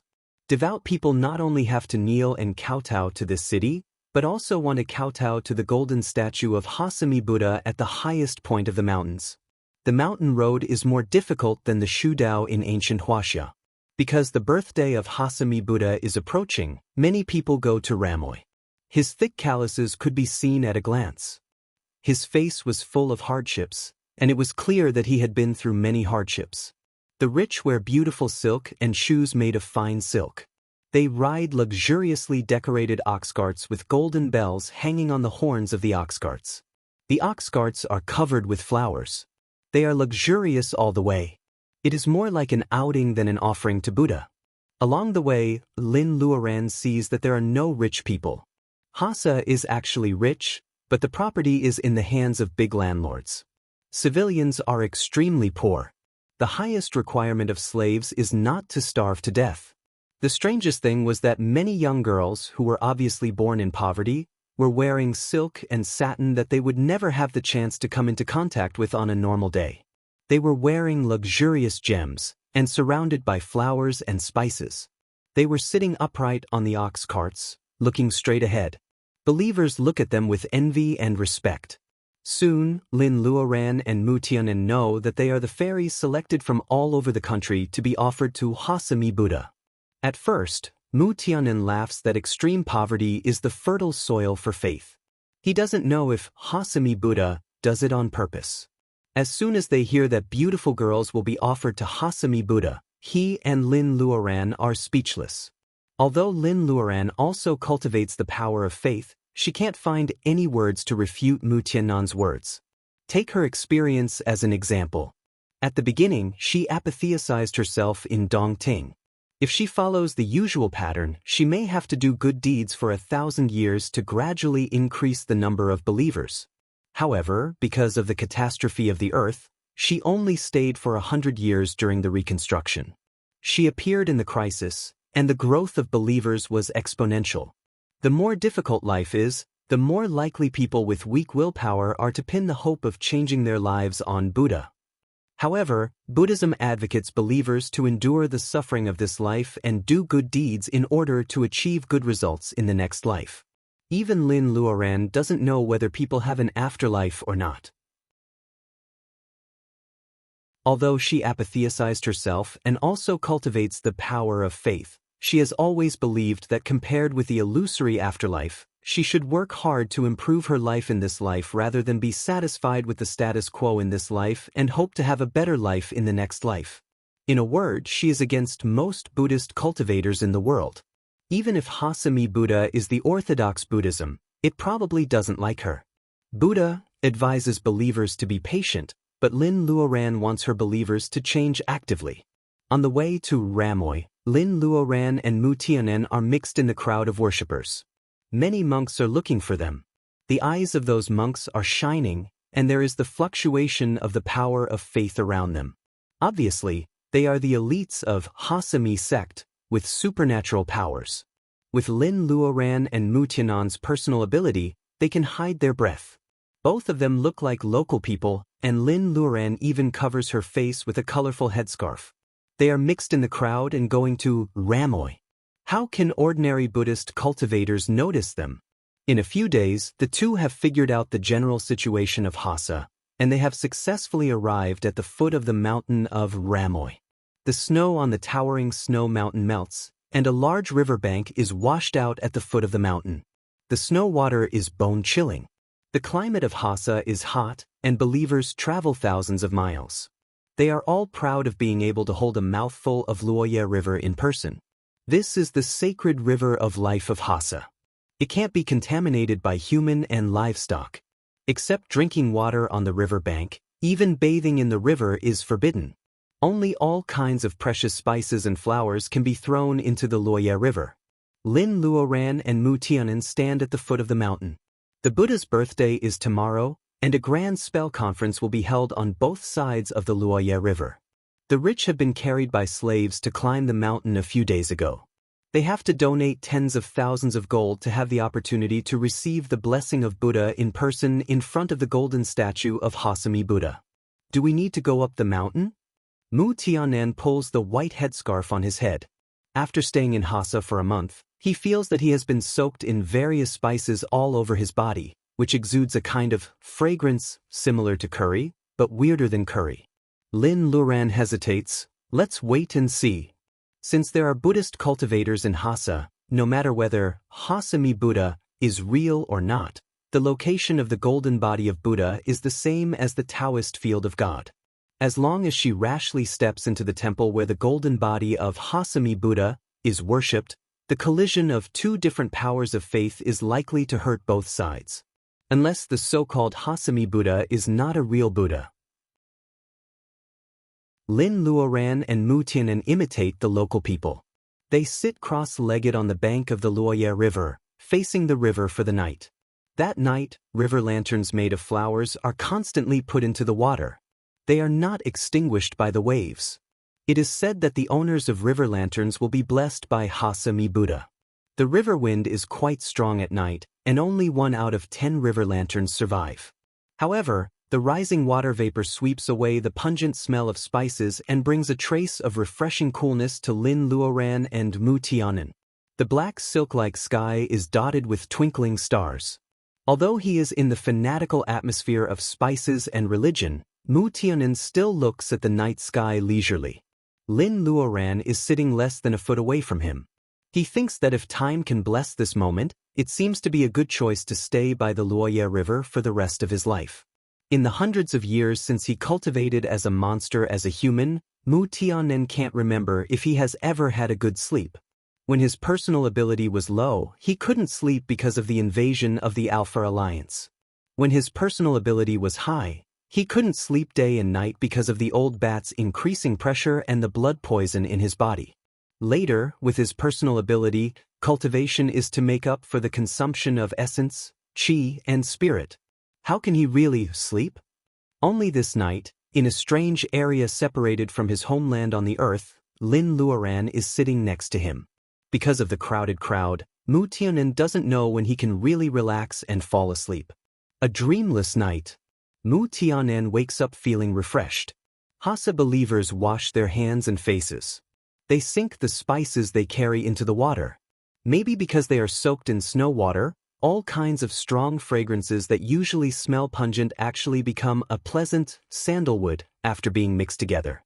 Sandalwood in front of the Buddha. However, those young girls dressed in luxurious clothes are still sitting on the ox cart. When the spell conference is over, they will be sunk into the Luoye River to wash away the sins of the mortal world and then offered to Hasami Buddha. What kind of Buddha is it to enjoy human sacrifice? Even if the snow water in the Luoye River can make sandalwood, Lin Luoran still feels that everything in front of her is stupid and disgusting. The place, illuminated by the sun and the moon, is a small world. No matter how far away from the earth it is, the stars will always rise as usual on the planet where there are intelligent beings. Although it is not the sun, surrounded by the 8 planets, when the round sun jumps out of the Ramoy mountain range surrounded by clouds and fog, it shines on the golden top of the temple located on the main peak. The latter reflects solemn and magnificent golden light. Lin Luoran also has a moment of confusion. She doesn't doubt Hasami Buddha anymore.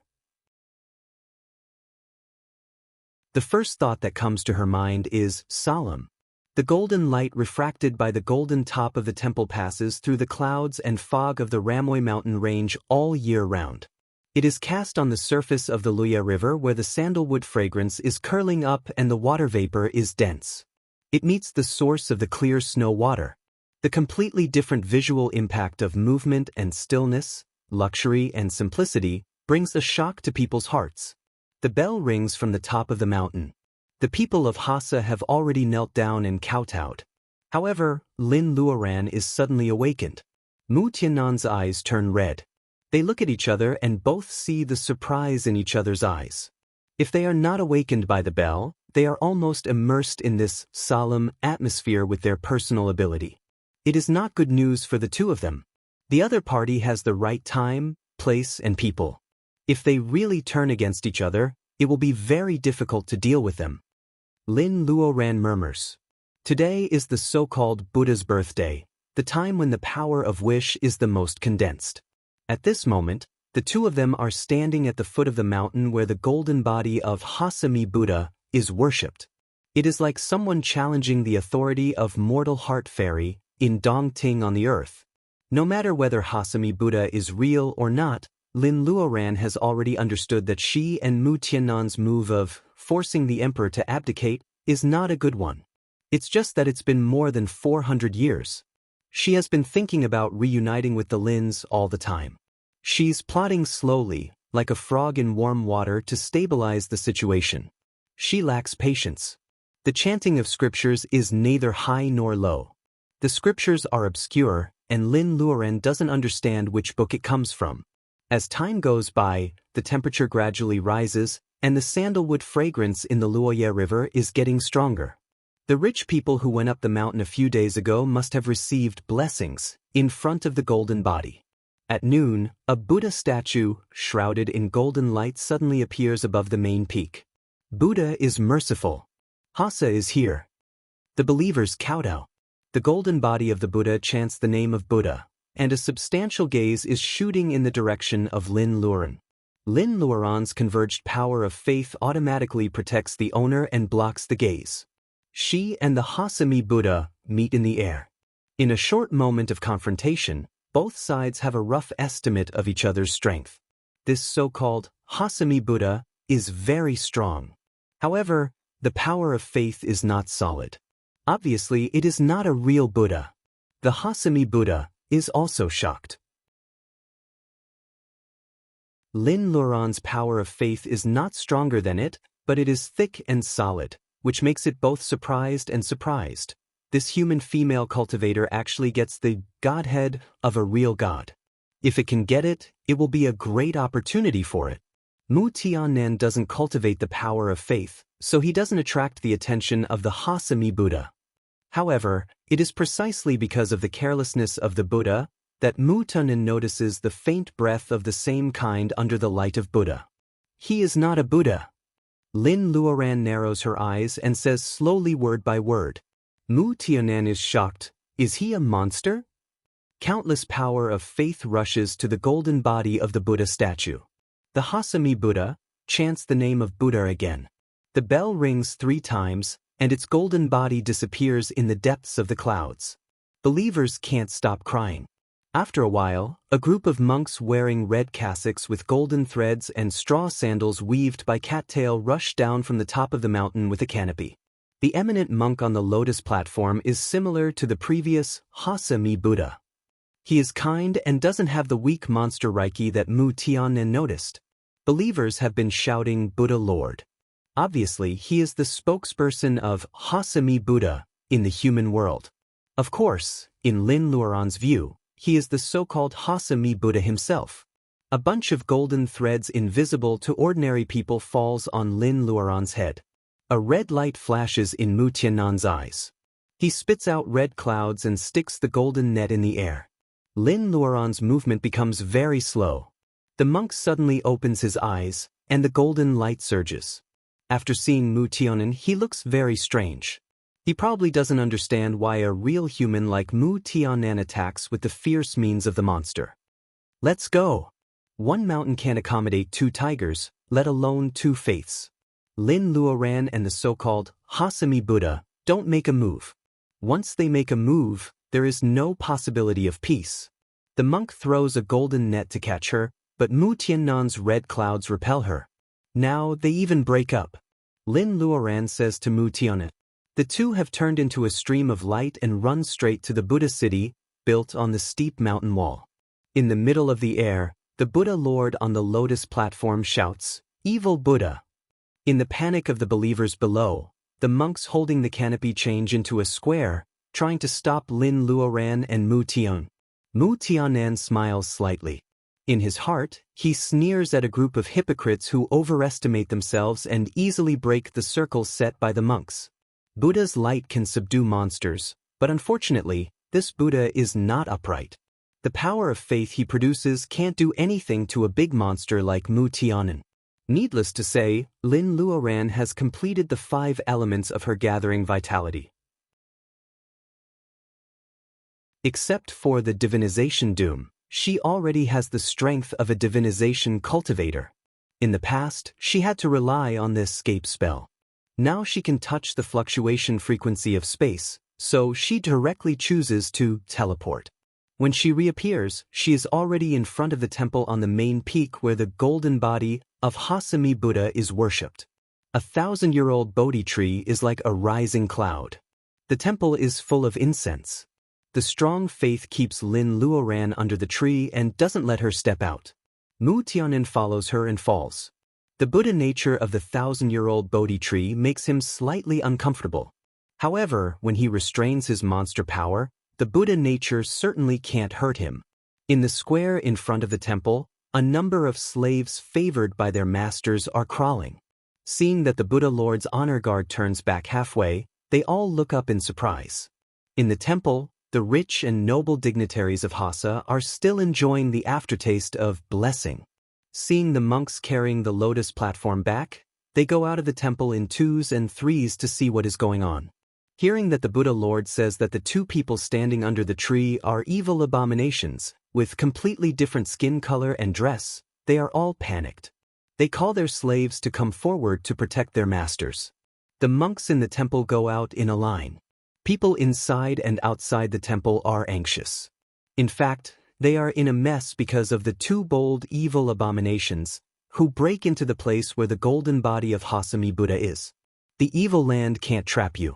How dare you to be presumptuous in front of the Buddha? The Buddha Lord chants the name of Buddha. The Buddha bell rings, and the power of faith has set up an invisible barrier in front of Lin Luoran. The barrier shrinks step by step. It seems that he wants to capture Lin Luoran alive. Mu Tiannan's face changes. This monster has been wearing Buddhist robes for a long time. When he takes action in person, the Buddha's light can almost be mistaken for the real one. It is much stronger than the monks who intercepted them before. Lin Luoran waves her sleeves, and the approaching barrier is stopped by her. We just pass by accidentally. We don't intend to compete with you for believers. Why are you so persistent? The sarcasm in the monster's eyes is covered by his kind appearance. Now that he has found that Lin Luoran has Godhead, how can he let her go easily?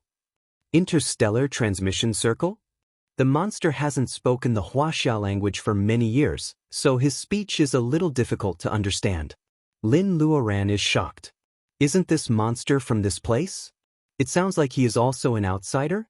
She still has doubts in her heart, so she says, "We really don't want to stay here for a long time, let alone stay here. Please tell us the location of the transmission circle. We will reward you generously." The Buddha Lord smiles kindly. "Reward you generously? Then what I want is your Godhead. Are you willing to give it to me?" Lin Luoran is not angry. She replies lightly, "You are not the only one who has this idea. It's a pity that aliens are short-sighted. You always think about building a cult and taking shortcuts. How can you prove the position of Buddha? Don't mention this ridiculous plan again.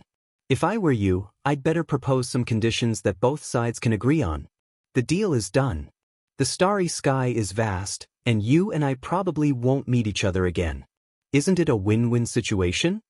Mu Tiannan laughs because of Lin Luoran's words, But the Buddha Lord is so angry because of her short-sightedness.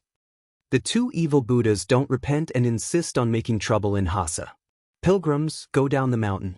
Monks in the temple form a magic circle to capture the two Buddhas and restore the peace in front of the Buddha. Yes, Buddha. The dignitaries of Hasa have been trembling for a long time.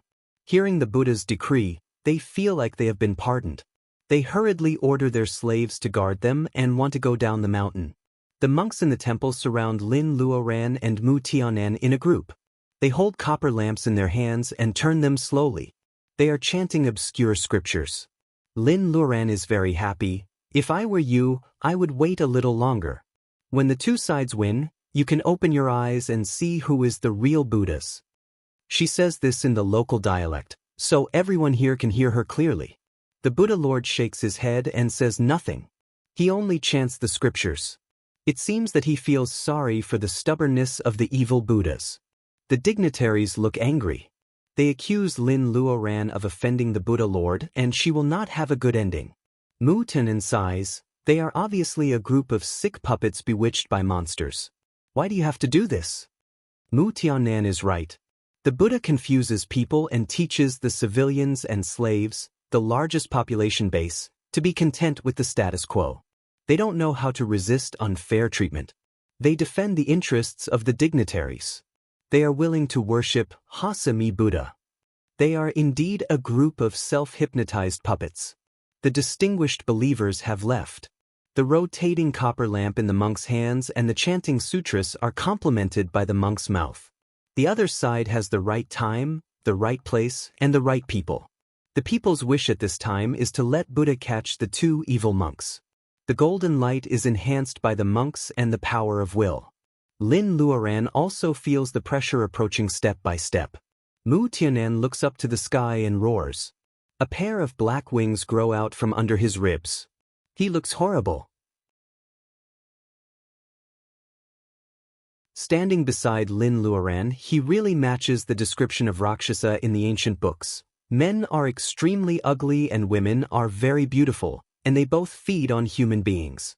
The monks turn the copper lamps and chant scriptures faster unconsciously. Mu Tianan flaps his wings. The strong wind makes the monks shake, and the copper lamps in their hands are half burning and about to go out. It's interesting. He is obviously a human, but he cultivates the arts of the monster.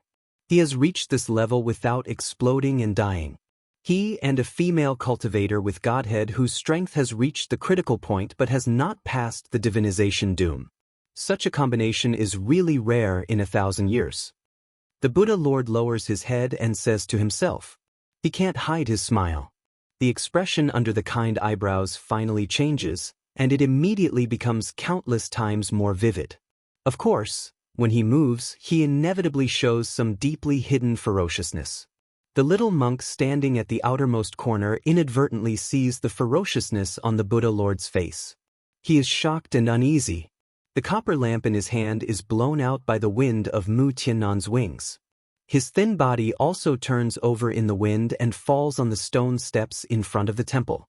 Lin Luoran seizes this opportunity and stomps her feet. The leaves of the Bodhi tree behind her fall down one after another. Under the wind of Mu Tianan's wings, the monk is wrapped in the light of Buddha. Using one spear to attack the other's shield, the monk's robes are cut and they are all injured. Some of them can no longer hold the lamps and chant scriptures, so the magic circle is naturally broken. The Buddha Lord is furious. The little monk who falls in front of the temple has ruined his plan. For a moment, countless condemning eyes look at the little monk who is struggling to get up angrily. Lin Luoran doesn't take advantage of the victory to attack. She stares at the embarrassed little monk with the Buddha Lord and other monks. The handsome little monk blushes. Lin Luoran puts her hand on her forehead and laughs. People of Seoul let the devil fire run wild, but they don't know the real Buddha.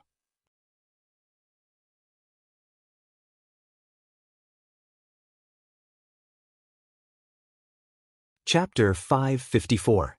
Young Master Jishio, we haven't seen each other for more than 400 years since we parted in Lhasa. At that time, Lin Luoran had not yet gathered her essence. She met Jishio in the Jokhang Temple in Lhasa. With his advice, She made up her mind to live as an ordinary person. Then, Aner, on the Naku grassland came into being. She even broke through the limitation of her state of mind and successfully gathered her essence. Seeing the evil female abomination greeting the young Buddhist monk who was a burden and made a fool of himself, all the monks are stunned. The young Buddhist monk has delicate features. It seems that he has been in the temple for a long time. He has never been absent from morning and evening classes. He doesn't talk much. He will finish all the hard work silently. In the temple with many monks, he has been like an invisible person for many years. At this moment he suddenly enters the sight of the monks. Some monks who have been in the temple for a long time recall carefully. However, they don't know when the young Buddhist monk entered the temple. It may be hundreds of years or just a few days. No one can make a conclusion. There are no monks in the temple who are friends with him. Even the memory of the young Buddhist monk is vague. If the monks were only shocked, then the Lord Buddha's heart was in turmoil and it was indescribable. How could a little novice monk sneak into his territory? Even with his control over Hasa, he didn't notice the little novice monk who lived under his nose every day. Besides, the young Buddhist monk who can come and go freely in the temple under the eyes of the monks also knows a divinization female cultivator with Godhead. Isn't it too much of a coincidence? The knowledgeable Buddha Lord instantly thinks that Jishio, the young Buddhist monk, is more dangerous than Lin Luoran. Hearing Lin Luoran greeting him, Jishio is confused for a long time. It seems that he recognizes Lin Luoran after a long time. He raises his head and smiles, but he speaks in the local language of Hasa. Jishio himself is also stunned. He finally changes back to the Huaxia language of the earth. When he talks to Lin Luoran, his tone is filled with the joy of reuniting with an old friend. Lay Buddhist Lin, you are really lucky. Before they separated, Lin Luoran sealed her memory and looked for an opportunity to gather essence in the Naku grassland. Unexpectedly, when they meet again, she has become a divinization cultivator and successfully left the earth. She has followed the footsteps of the predecessors and come to this world. When he first met Lin Luoran, Jishio was in the early stage of reincarnation. The holy spell of Buddhist cultivators is different from that of Lin Luoran. The latter is ever-changing and depends on personal understanding. However, the former can be summed up as 6 links. The divine state could turn many into one and one into many, big into small and small into big. He could enter the water or the ground without being obstructed by the stone walls of the mountains and rivers. He could also fly freely in the air without any hindrance. The heavenly ear allowed him to hear and understand the words of the living beings of the 6 paths. He was able to read minds and knew the thoughts and desires of all living beings. The heavens I could see into the distance. Everything nearby was not obstructed, and everything could be seen. It could see the karma of all living beings and know where the next life was. Fate connection. Fate represented the past. He knew where the karmic retribution of himself and all living beings came from. All leakage connection. All leakage connection was to cut off all worries. Leakage connection was to know that one and others were free from the worries of life and death. When Lin Luoran was about to bear essence, Jishio once saw her as a shepherd girl on the grassland. At that time, he was absent-minded looking at Lin Luoran's back, which even attracted the monks of the Jokhang temple to ask about it. How did he answer at that time? I know her in the past and I can foresee her in the future, but I don't know her in the present. Now, the situation seems to be completely reversed. He could no longer understand Lin Luoran's mind with mind connection. What he saw in the past with fate connection seemed to be deliberately shown to him by someone. If he used heaven's eye, again, Lin Luoran's future was a vast expanse of white wilderness. In more than 400 years he had changed, but Lin Luoran's change was obviously more amazing. He didn't know her in the past, nor could he foresee her in the future. He only knew her in the present. Since the faith of her lineage, she had obviously become a god. No wonder he once sensed the fluctuation of the power of faith in Lin Luoran. At that time, he only thought that the Buddhism weapon was carried by a cultivator. In retrospect, he guessed that it had something to do with Lin Luoran's strong godhead now. People's thoughts changed quickly and were unrestrained. Lin Luoran met Jixio in this situation. Many complicated thoughts flashed through her mind. It only took a few seconds to think about it. Of course, she and Jixio talked about the old days as if there was no one else around. It still angered the existence known as Buddha Lord. He couldn't pretend to be kind anymore. He shouted, "Make a circle." The wounded monks turned over like they were injected with chicken blood. They didn't have time to pick up the copper lamp that was extinguished by Lin Luoran and Mu Tianan before. They put their palms together to make a Taoist circle, surrounding Lin Luoran and the other two under the tree again. As soon as the obscure scriptures were read, the soft golden magic circle was no longer there. Under the 1,000-year-old Bodhi tree with pure Buddha nature, blood light was surging.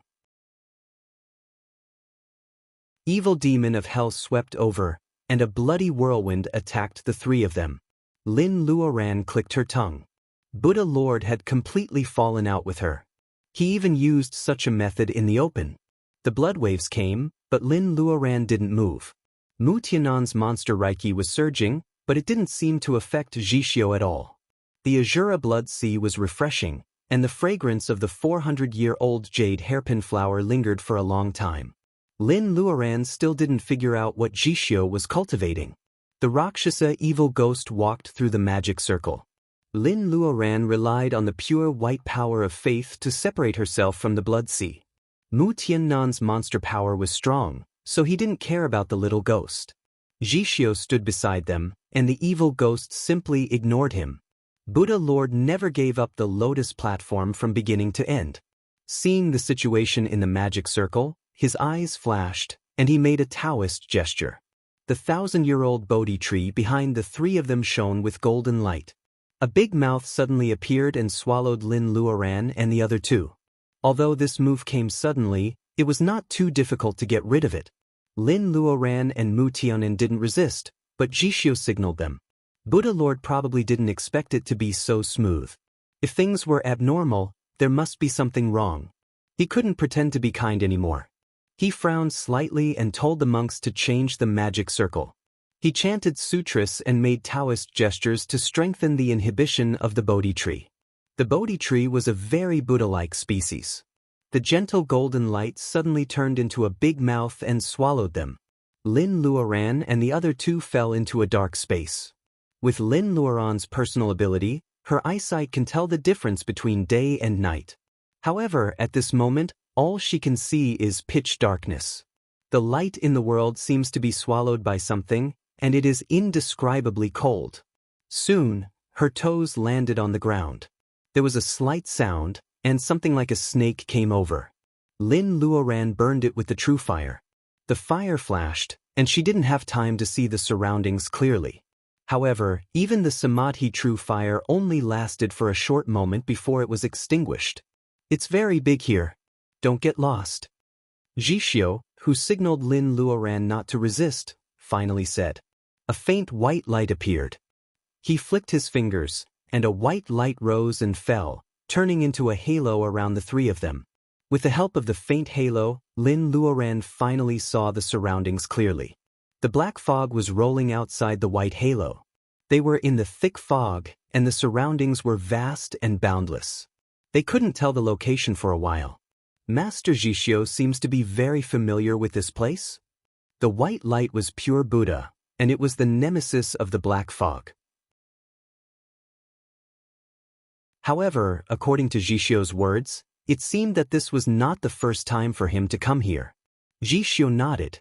He was too close to a young woman, and his handsome face was a little young and shy. He really looked like a little monk who had not been cleansed of the mortal world. "I was in a muddle in Hasa before. In the more than 70 years since I woke up, I have quietly come here dozens of times. Finally, I have a little understanding of this place." Mu Tianan, who had been very quiet, suddenly asked, "Are we in the underground space of the Bodhi tree?" During the conversation, the three of them had been walking. Based on their speed, the distance they had walked was probably more than the distance they had walked outside. However, they just couldn't see the end. Jixio nodded, "Yes and no. You think we have walked a long way, but in fact, we have been in the Bodhi tree." Lin Luoran was stunned. Mount Meru hides a mustard seed, and a mustard seed hides a Mount Meru, mustard seed space? Jishio smiled and put his palms together. Lay Buddhist Lin, you know Buddhism very well. Lin Luoran blushed slightly. It was not difficult for cultivators to be knowledgeable. It just depended on whether people were willing to pay attention to the knowledge of other schools. Buddhism used mustard seed to describe extremely small things. Mount Meru was originally the name of a mountain in Hindu mythology. It referred to the residence of Sakra and the 4 heavenly kings. It was 84,000 meters high, so Mount Meru was used to describe extremely huge things. The two contained each other, just like there was a universe in the sacred pearl space, and there was a world in a flower and a leaf. A mustard seed could contain a huge Mount Meru. According to the definition of mustard seed space, they might not even be in the Bodhi tree at this time. They might just be in a certain Bodhi seed or a bark on the tree. Master Jishio claimed that he was muddle-headed before, and it has been more than 70 years since he woke up. What's going on? The mustard seed space was vast and boundless. Even if they didn't chat, the black fog around them that could swallow the light would make them feel creepy. Lin Luoran explained the mustard seed space to Mu Tianan and then turned to ask Jishio. The young Buddhist monk avoided talking about it. Instead, he was very interested in Lin Luoran's experience over the years. Lin Luoran told him what she could. When it came to her disappearance because of looking for Mount Panglai, Jishio was not moved by her lucky chance of finding Spirit Mountain. Instead, he sighed about Lin Luoran's experience in the Sea of Sin.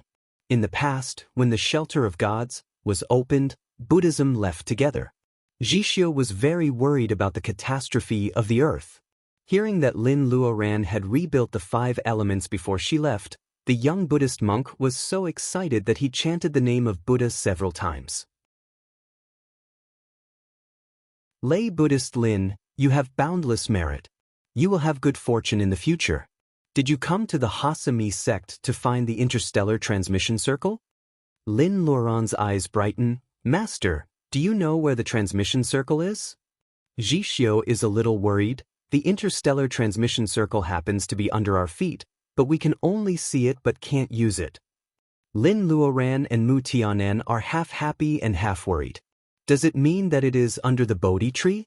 Then they can only see it but can't use it? Is the transmission circle broken? Master, you have entered the tree dozens of times, but you haven't left the star. Can't you repair the circle? Jishio sighs. Lay Buddhist monks, please follow me and you will know the cause and effect.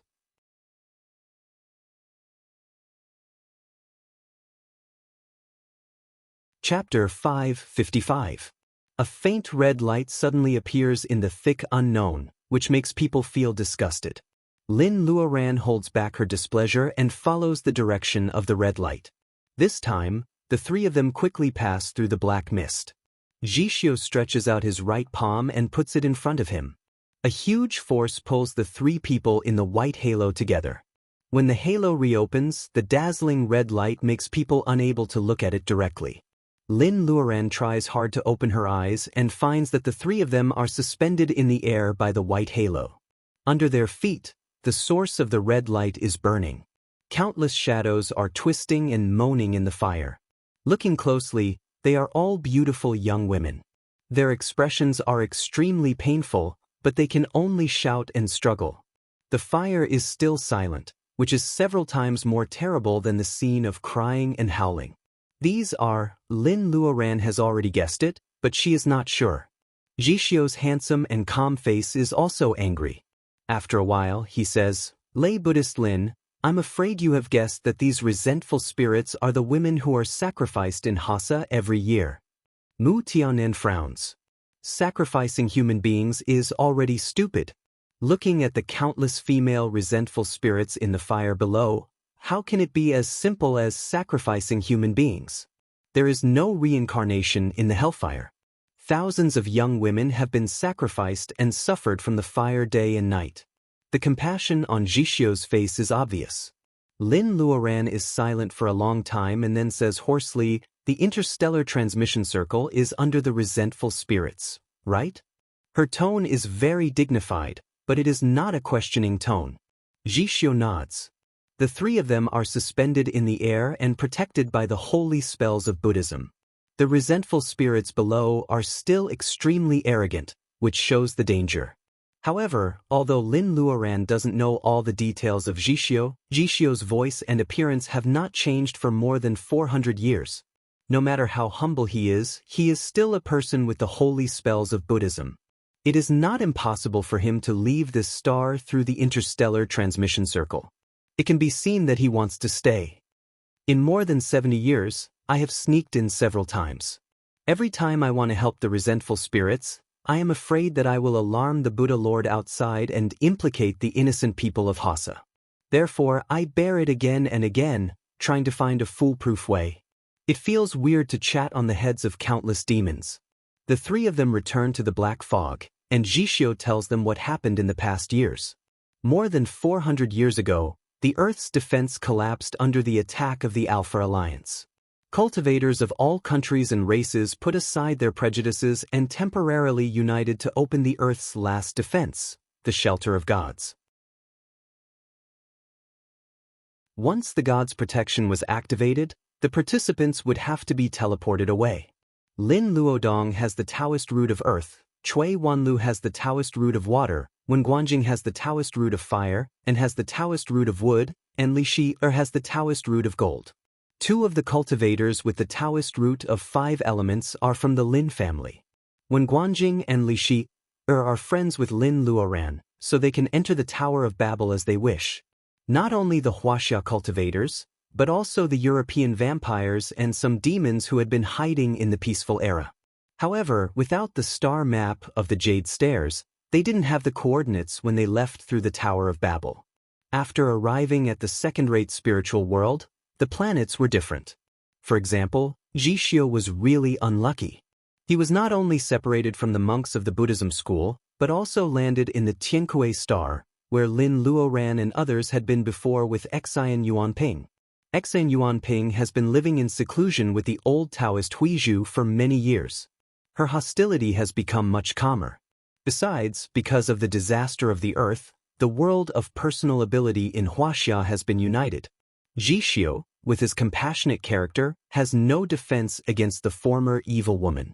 When they first arrived at the second-rate spiritual world, they should work together to find their old friends. However, Xian Yuanping plotted against him. Lin Luoran visited many famous mountains in the past and asked the Buddhism school to purify the resentment in the blood pool underground palace of Jinling. Xian Yuanping failed to cultivate the evil spirit and was finally defeated by Lin Luoran. Xian Yuanping broke her wrist and fled far away.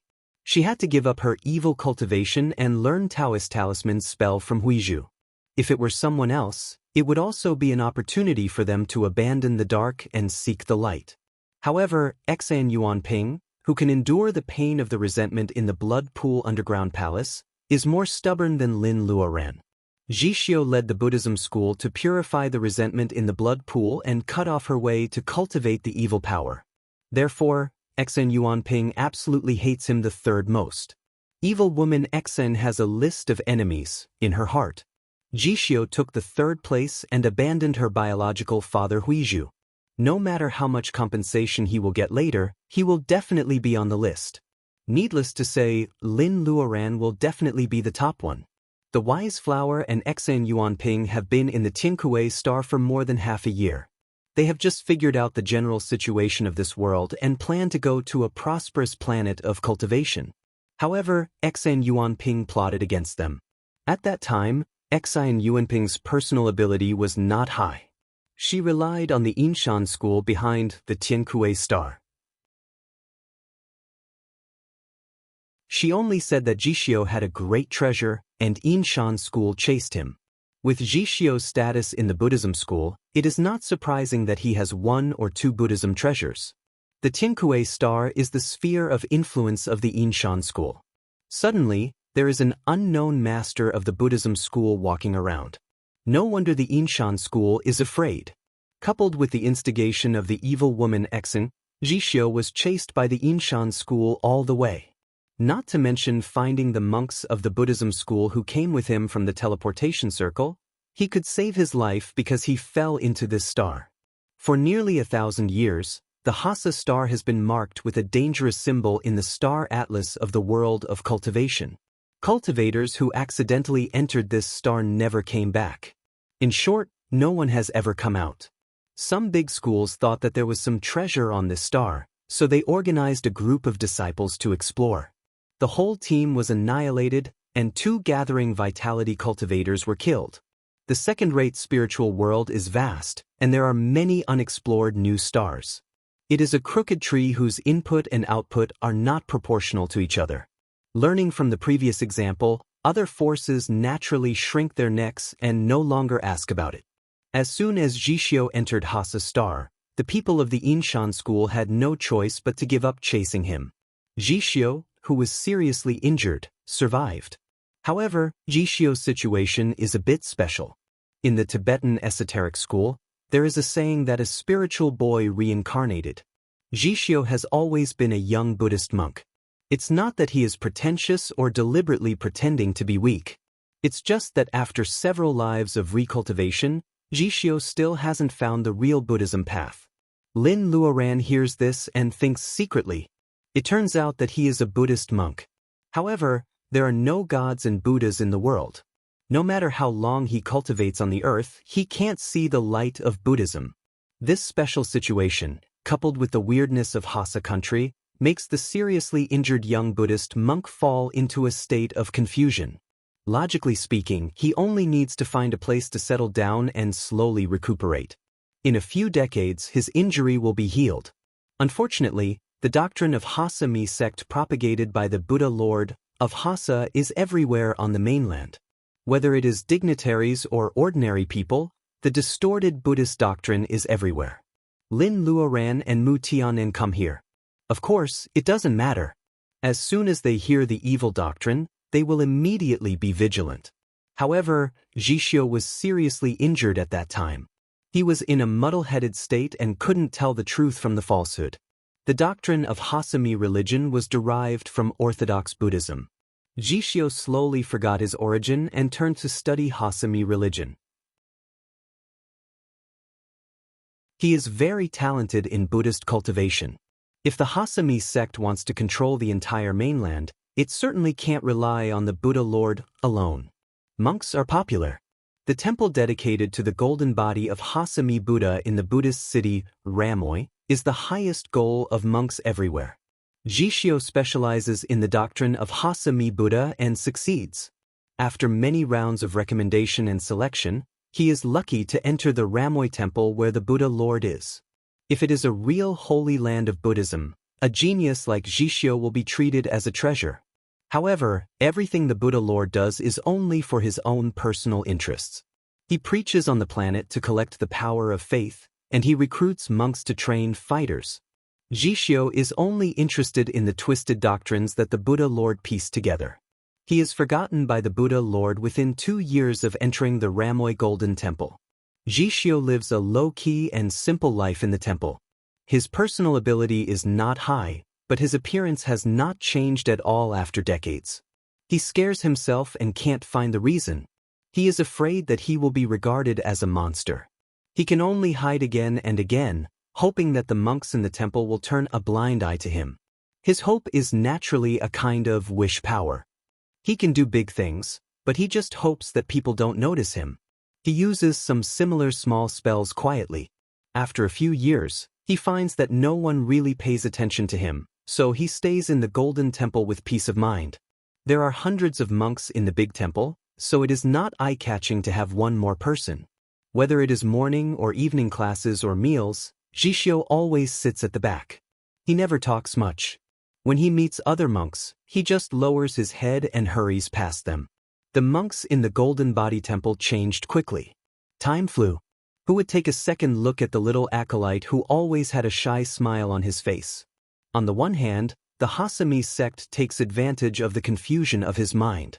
On the other hand, the wisdom of the previous generations reincarnated. Orthodox Buddhist doctrines occasionally emerge in his mind, which contradicts with the scriptures he recites every morning and evening. The young Buddhist monk is shocked and frightened. He trembles with fear for his impiety to Buddha. For hundreds of years, it is not only the comparison of the righteous and evil scriptures, but also the process of Jishio's search for a breakthrough in Buddhist cultivation and exploring the Buddhist doctrines. Suddenly, his mind becomes clear. He not only remembers his origin, but also makes great progress in the Buddhist realm that he has never broken through in previous generations. Wherever Heavenly Ear goes, the first thing he finds is the anger, hatred, and pain of the resentful spirits hiding under the Bodhi tree for thousands of years. They are intertwined into a cry of sorrow. Then he uses destiny connection to observe the so-called Buddha Lord. Jishio can't help but be stunned even though he is calm. As one of the orthodox 6 connections of Buddhism, destiny connection represents the past. Jishio knows where the karma of himself and all living beings comes from. Jishio secretly observes with destiny connection and sees through the origin of the so-called Buddha Lord. There is monster Reiki in the Buddha's light. What the hell is he? Jishio talks about hundreds of years of experience in detail. Lin Luoran and Mu Tianan are fascinated by the ups and downs of the events. The young Buddhist monk stops at the critical moment. Mu Tianan can't help but ask immediately. Jishio glances at him. Mu Tianan is a monster cultivator of the human race.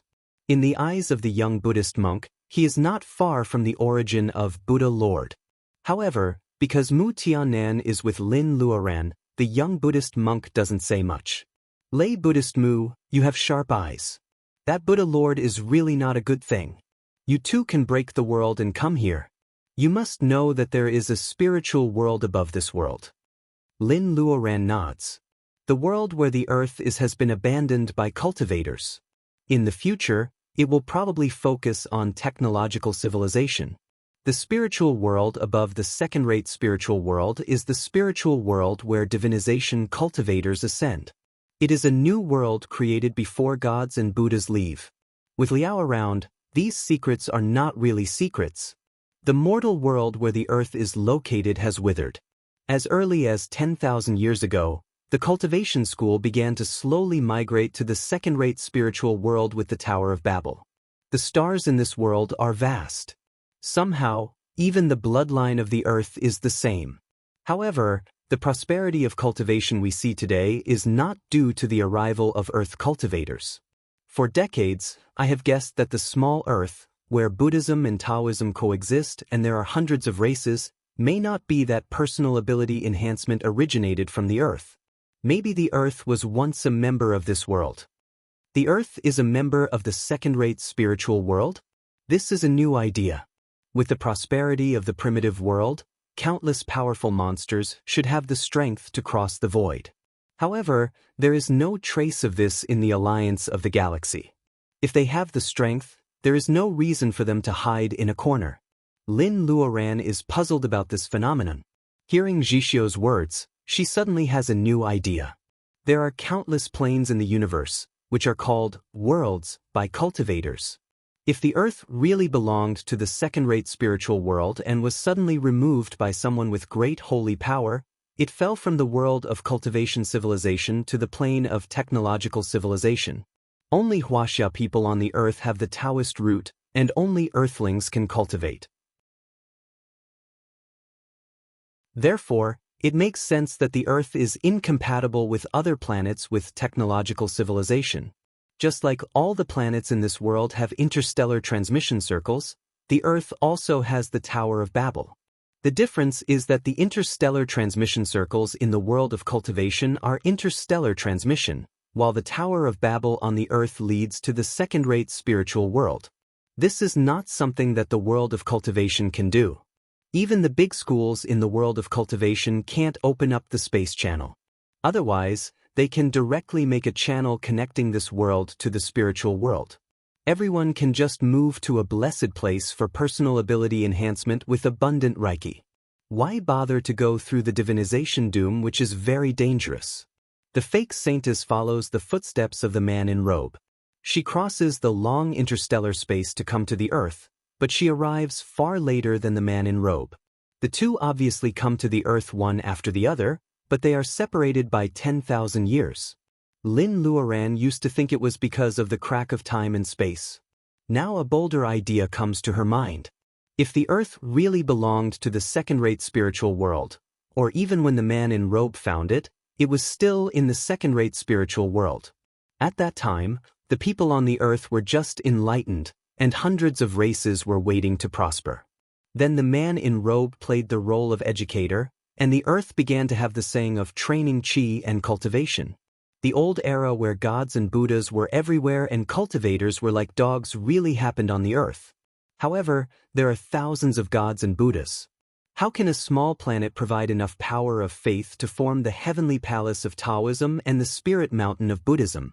If all gods and Buddhas come from the earth, but the alliance of the galaxy with technological civilization has never heard of them, the earth is really incredible.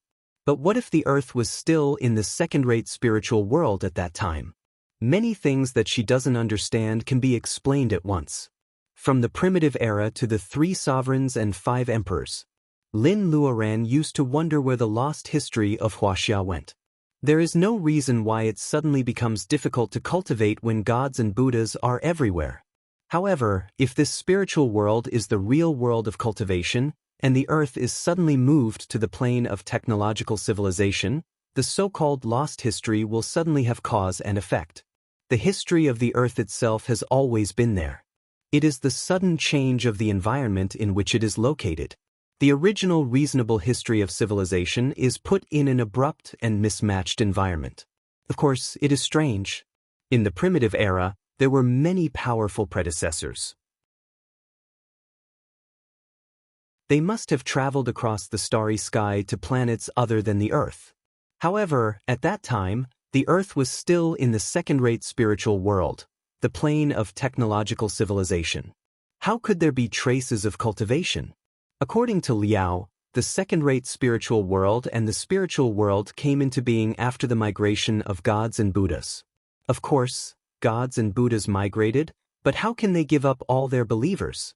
The second-rate spiritual world is the real world of cultivation.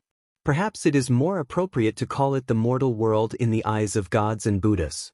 The only achievement they made before migration is probably to open up the spiritual world and make a divinization doom. Lin Luoran doesn't know whether to laugh or cry. It turns out that the world of cultivation is as stable as a mountain, and the spiritual world is lush. The Earth is the only planet that has been abandoned.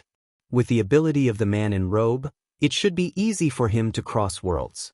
She just doesn't know if the Earth was moved out of the second-rate spiritual world by him. However, it is certain that he has wandered in the plane of technological civilization. Otherwise, he will not provoke the fake saintess. Then the man in robe finds the Earth, which still belongs to the second-rate spiritual world. The Tao of nature is clear. To move a planet, the orbit of the planets in the solar system must be changed. It is not a small matter for any great god to change the orbit of stars. The space adjacent to the Earth should be full of cracks, so it is natural to make some mistakes. Therefore, when the fake saintess goes to the Earth through the stars, the man in robe has already disappeared without a trace. In the blink of an eye, 10,000 years have passed. Therefore, for thousands of years, except for those who ascend to the spiritual world, other cultivators who leave through the Tower of Babel simply return to the original place of the world of cultivation. For a moment, there are thousands of thoughts and all kinds of feelings in her mind. Lin Luoran is stunned and speechless. Mu Tianan finds her strange and gently wakes her up. Lin Luoran is suddenly enlightened. She feels that her mind is so tired as if she has wandered for 10,000 years. Why do you look so tired? Mu Tianan asks worriedly. Lin Luoran shakes her head. She can't explain everything to him for a while. Jishio finishes talking about his doubts, and he has already talked about the origin of the Buddha Lord of Hasa. There are many Buddhist cultivators and schools in the world of cultivation. Naturally, there are also Buddhist cultivators in the spiritual world. I don't care if you laugh at me. This evil creature comes from the spiritual world. Its original body is a white rat that stole the lamp oil in front of the Buddha. It was infected with the nature of Buddha and gained spiritual wisdom. After cultivating silently, it was able to transform. There are many monster cultivators in the upper world.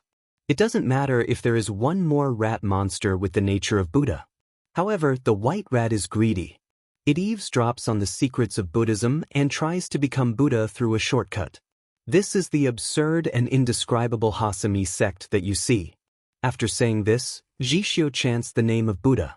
He is quite embarrassed to be a scumbag monster from Buddhism. Mu Tianen touches his nose. He hates this handsome little Buddhist monk the most. When talking about the rat monster, he looks at him out of the corner of his eyes. It seems that Mu Tianen stole the lamp oil in front of the Buddha. Lin Luoran frowns. A rat monster from the spiritual world? But his current body is not a monster. You may not know this, but the spiritual world is just like this Hasa star. People can only ascend when they go through doom. Cultivators in the upper world can't go down. The rat monster marks its primordial spirit with the secret method of Buddhism and retains the memory of its previous life. It sneaks into the lower world and throws itself into the belly of a pregnant woman of the human race. Then it comes out as a human to cultivate Buddhism. It is just like the Taoist technique of possession. Therefore, it is extremely difficult to deal with a human body and a monster soul. A human body and a monster soul?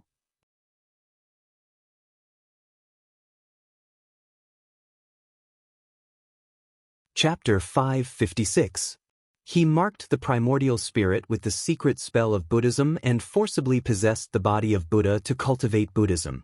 Even Lin Luoran is sweating profusely, not to mention Mu Tianen, who is not doing anything. How can he cultivate Buddhism? The rat monster's behavior now shows that he has already become a devil. When he eavesdropped on the secrets of Buddhism, he learned that gods and Buddhas are closely related to the power of faith. The news he eavesdropped is naturally messy. If he can become a Buddha by relying on the power of faith of ignorant people, then he is really inferior to gods and Buddhas. Lin Luoran wants to apatheicize herself. The right time, the right place, and the right people come together. If there is no golden book and golden seal when the heaven conferring, how can she apatheicize? Gods and Buddhas are not the same as immortals. The latter are cultivators who understand the Tao of nature. When their strength reaches a certain level, they will naturally become gods. However, gods and Buddhas have positions. The position of gods needs to be conferred by the heaven, while the position of Buddha needs the light of Spirit Mountain. Lin Luoran has met more than the rat monster who wants to seize the godhead. As early as hundreds of years ago, Yamada no Orochi of Neon did this. At that time, her personal ability was low, so Yamada no Orochi chose to die with it. The remnant soul of Kiki Kagaya of Neon scattered her power of faith to deal with Yamada no Orochi. But now, although the rat monster was born in the spiritual world, he only left his primordial spirit to possess the fetus in his belly to recultivate. Lin Luoran also has the personal ability of divinization. Besides, Mu Tianen and Jishio still can't defeat the rat monster. She has been cultivating for hundreds of years for nothing. However, it is said that Jishio woke up from a muddle-headed state for more than 70 years. With his means, it is still debatable whether he can't defeat the rat monster or he has other concerns. Hearing Lin Luoran's question, the young Buddhist monk becomes more embarrassed. The holy spells of Buddhism are mostly used to enlighten all living beings. Except for the natural ability to restrain demons, they have little attack power. The rat monster gathers the power of faith and hides his primordial spirit deeply. The holy spells of Buddhism can't do anything to him. More importantly, he has been operating on this star for many years. The cult is too bewitching. A centipede dies but never falls down. If it can't be uprooted, the rebound force of the Hasami sect is enough to turn the entire continent into a real Shura purgatory. After the explanation, Lin Luoran immediately understands that Jishio's words must be modest. It's not that he can't deal with the rat monster, but he has no helper to deal with the follow-up events after dealing with the rat monster. This Bodhi tree is a rare species. The rat monster uses the resentful spirits as nutrients to nourish the Bodhi tree, which is full of Buddha chi. Its roots are in the ground, making it difficult to kill. Moreover, it is connected to the rat monster. Both of them must be killed together. Lin Luoran points at her feet. The master must be troubled by the thousands of ghosts trapped in the interstellar transmission circle under the tree. Just as lay Buddhist Lin said, the moment the rat died and the tree died, the formation that trapped the vengeful spirits under the tree was also destroyed. The vengeful spirits fled in all directions, and this planet will be plunged into misery and suffering. This is really against the heavenly Tao. What a stable triangular relationship.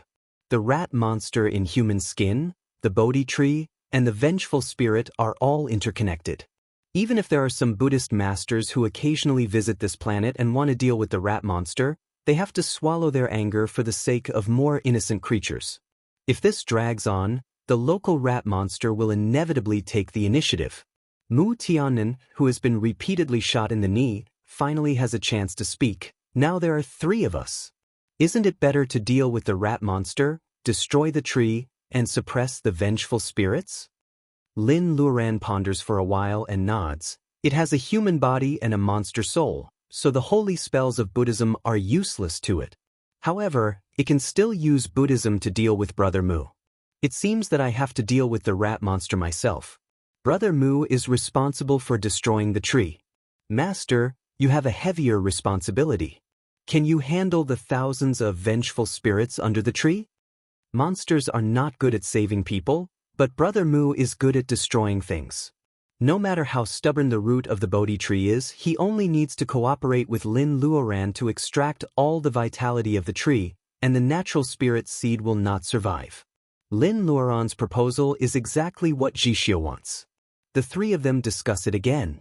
Jixio divides the white halo around the 3 of them into 3. He throws Lin Luoran and Mu Tianan out of the Bodhi tree space, and then he goes to the bottom of the tree where the vengeful spirits gather. The sky is low, and the air is filled with the smoke of burning candles and the rich fragrance of sandalwood. The white halo that Jixio assigns to Lin Luoran is a Buddhism spell. The 2 of them go out of the tree one after another. Outside the Bodhi tree, there are dozens of monks sitting on the ground surrounding the trunk. The candles in front of the temple illuminate the surroundings as if it were daytime. However, no monk finds the 2 of them. Lin Luoran and Mu Tianan have a tacit understanding after being together for 100 years. They look at each other and nod. Lin Luoran sneaks into the temple quietly. Mu Tianan stays where he is, turns around and puts his hand on the old and uneven trunk of the Bodhi tree. He quietly closes his eyes and feels the majestic vitality of the 1,000-year-old tree. The Bodhi tree provides nutrients with evil means, and the monster power in Brother Mu's body comes from the same source. It slowly penetrates into the tree, so it doesn't disturb the rat monster which is closely connected to the Bodhi tree. Jixio, the young Buddhist monk staying in the space under the tree, looks at the painful and angry thousands of vengeful spirits and sighs. He silently recites scriptures, which turn into a white lotus jumping out of the beer. The light of Buddha shines. Compared with the solemn appearance of the rat monster, it is less ostentatious, but it is the real peace of Buddha. However, Lin Luoran has sneaked into the temple. The mountain is high and the temple is big. The summer night wind passes through the stone and golden temple, and the candles are swaying. This sacred temple of Hasa is quite jittery. The monks in the temple gather in the main hall for evening classes. Lin Luoran stands outside the door and listens quietly for a while. In terms of piety, it is no worse than what she has heard in the Buddhism school on the earth. The fluctuation of the power of faith in the monks also reflects their extraordinary strength. It's a pity that the monks start by reciting scriptures in the morning and evening. They can't find the right way of Buddhism even if they practice for 1,000 years. With some regret, Lin Luoran's palm emits a mass of white light. She lowers her head and blows on her palm. The white light expands like a bubble until it completely wraps up the main hall. Some monks have found something wrong and stop reciting scriptures. The white light shrinks again and again until the air around the monks is frozen. They can't move in their original posture. Lin Luoran finally shows a satisfied look. Such a big killer move is certainly not a mini-world. It is the Taoism imprisonment she learned during the reconstruction of the earth for 100 years. It is easy to use imprisonment to deal with enemies whose personal ability is far lower than hers. It is like an immortal playing with mortals from a high position. Of course, it is only a waste of meta to use imprisonment to deal with opponents whose personal ability is far lower than Lin Luoran's. Imprisonment can only trap but not attack. The Taoism doesn't make much noise, but the rat monster sitting on the futon in the back hall still notices something unusual. Spells, arts of nature, and immortal spells are all highly graded. Not to mention the world of cultivation, even in the spiritual world, there are few immortal spells. Even Lin Luoran is blessed by God. Ordinary cultivators are lucky to study the incomplete impartation of immortal spells. Lin Luoran's move shocks the rat monster. The red light flashes in the rat monster's eyes. It is indeed careless. It is a combination of a monk, a monster, and a god. Its mistake is that it shouldn't have expected the Bodhi tree to completely trap the three. Lin Luoran follows the trace and goes to the back hall of the temple. She flicks her sleeves and opens the door of the shop. The candlelight goes out instantly, leaving only the smoke. The rat monster has disappeared from the futon. Lin Luoran is vigilant. A bloody wind comes from behind. Under the heavy blow, the white halo given by Jixio has been shattered. Lin Luoran groans and falls into the hall. The rat monster's figure appears in the air. Without any hesitation, he turns over his hand and makes another blow. A Buddha's handprint falls down, and the entire back hall is instantly crushed. Broken stones and wood chips are crushed into dust under the gravity. There is only a deep pit left in the once magnificent back hall. Not only the dozens of monks sitting under the Bodhi tree are shocked, but many believers who have not dispersed at the foot of the mountain are also very shocked when they see the golden handprint falling from the air. Dozens of monks under the Bodhi tree are still considering whether to stay by the tree or go back to the temple. The unarmed Hassa people at the foot of the mountain are terrified. They stand there and silently chant scriptures, which brings a lot of help to the rat monster. Light groups of the power of faith fly up to the top of the mountain and gather in the golden temple. The rat monster looks refreshed and smiles. Lin Luoran flies out of the pit with a dirty face. She sighs that every dog has its day. After leaving the earth, her protagonist halo is dim, and she immediately becomes cannon fodder. The Hassami school is a heresy, but Ramoi is indeed the Taoist field of the rat monster with thousands of years of experience. The current situation is just like the time when she led believers to resist the starship of the Alpha Alliance in Dongting City. The rat monster is so powerful that it is extremely difficult to deal with it. However, she plays the role of the Alpha Alliance. No, the longer it takes, the more people will be alarmed. Then she will become the enemy of hundreds of millions of people in the entire country of Hassa. That will be really funny. Relying on the power of faith is the most stupid thing. When Lin Luoran is thinking, she has fought with the rat monster for several times. The rat monster has the geographical advantage. Compared with it, Lin Luoran has the advantage of stable godhead. After all, this is the Taoist field of the Hassami school. The human and the monster are almost on the same level when they fight for several times. The opponent's tricks are very mysterious. Lin Luoran grits her teeth, and white light appears in her palm again. She lowers her head and blows gently. The light shield covers her and the rat monster together. It's the art of immortality. After cultivators reach the gathering vitality level and monsters transform, arts of nature become the mainstream. With Lin Luoran's strength, the art of immortality is actually not powerful. However, it is at a higher level than arts of nature, so it is destined to be powerful. The rat monster has a long history, and it also has the inheritance of the art of fragmentary claws. It is surprised that Lin Luoran is so familiar with it. However, it soon finds that the female cultivator with the godhead is trapped together with it. It doesn't know whether the opponent's brain is full of bean dregs or her art of immortality fails. Within the scope of the circle of confinement, the coercion is getting heavier and heavier. With the help of the supernatural power of the rat monster, it feels that the surroundings are heavy and its neck seems to be tied with a rope, making it difficult to speak. However, this does not cover its mockery of Lin Luoren. You use the art of immortality beyond your ability. What's the use of trapping me? I'm afraid that you have no spare strength to launch an attack. Lin Luoren smiles reluctantly. Buddhist cultivators have the godly state. They can turn many into one, and one into many, big into small, and small into big. They can enter the water and the ground without being hindered by the stone walls of mountains and rivers. They can also fly freely in the air and come and go without any hindrance. Without the art of immortality, how can I trap you? The mockery in the rat monster's eyes is getting stronger. What's the use of trapping it? As long as Hasa is not destroyed, the power of faith it can get will continue to grow. On the contrary, the female cultivator who traps it is consuming energy. How long can it be trapped by the art of immortality? Lin Luoren keeps silent. She moves her fingers, and the space under the light shield is completely stagnant. The rat monster and herself can no longer move within the scope of the art of immortality. A white ball of light hangs in the night sky. Its brilliance even overshadows the moonlight in the distance.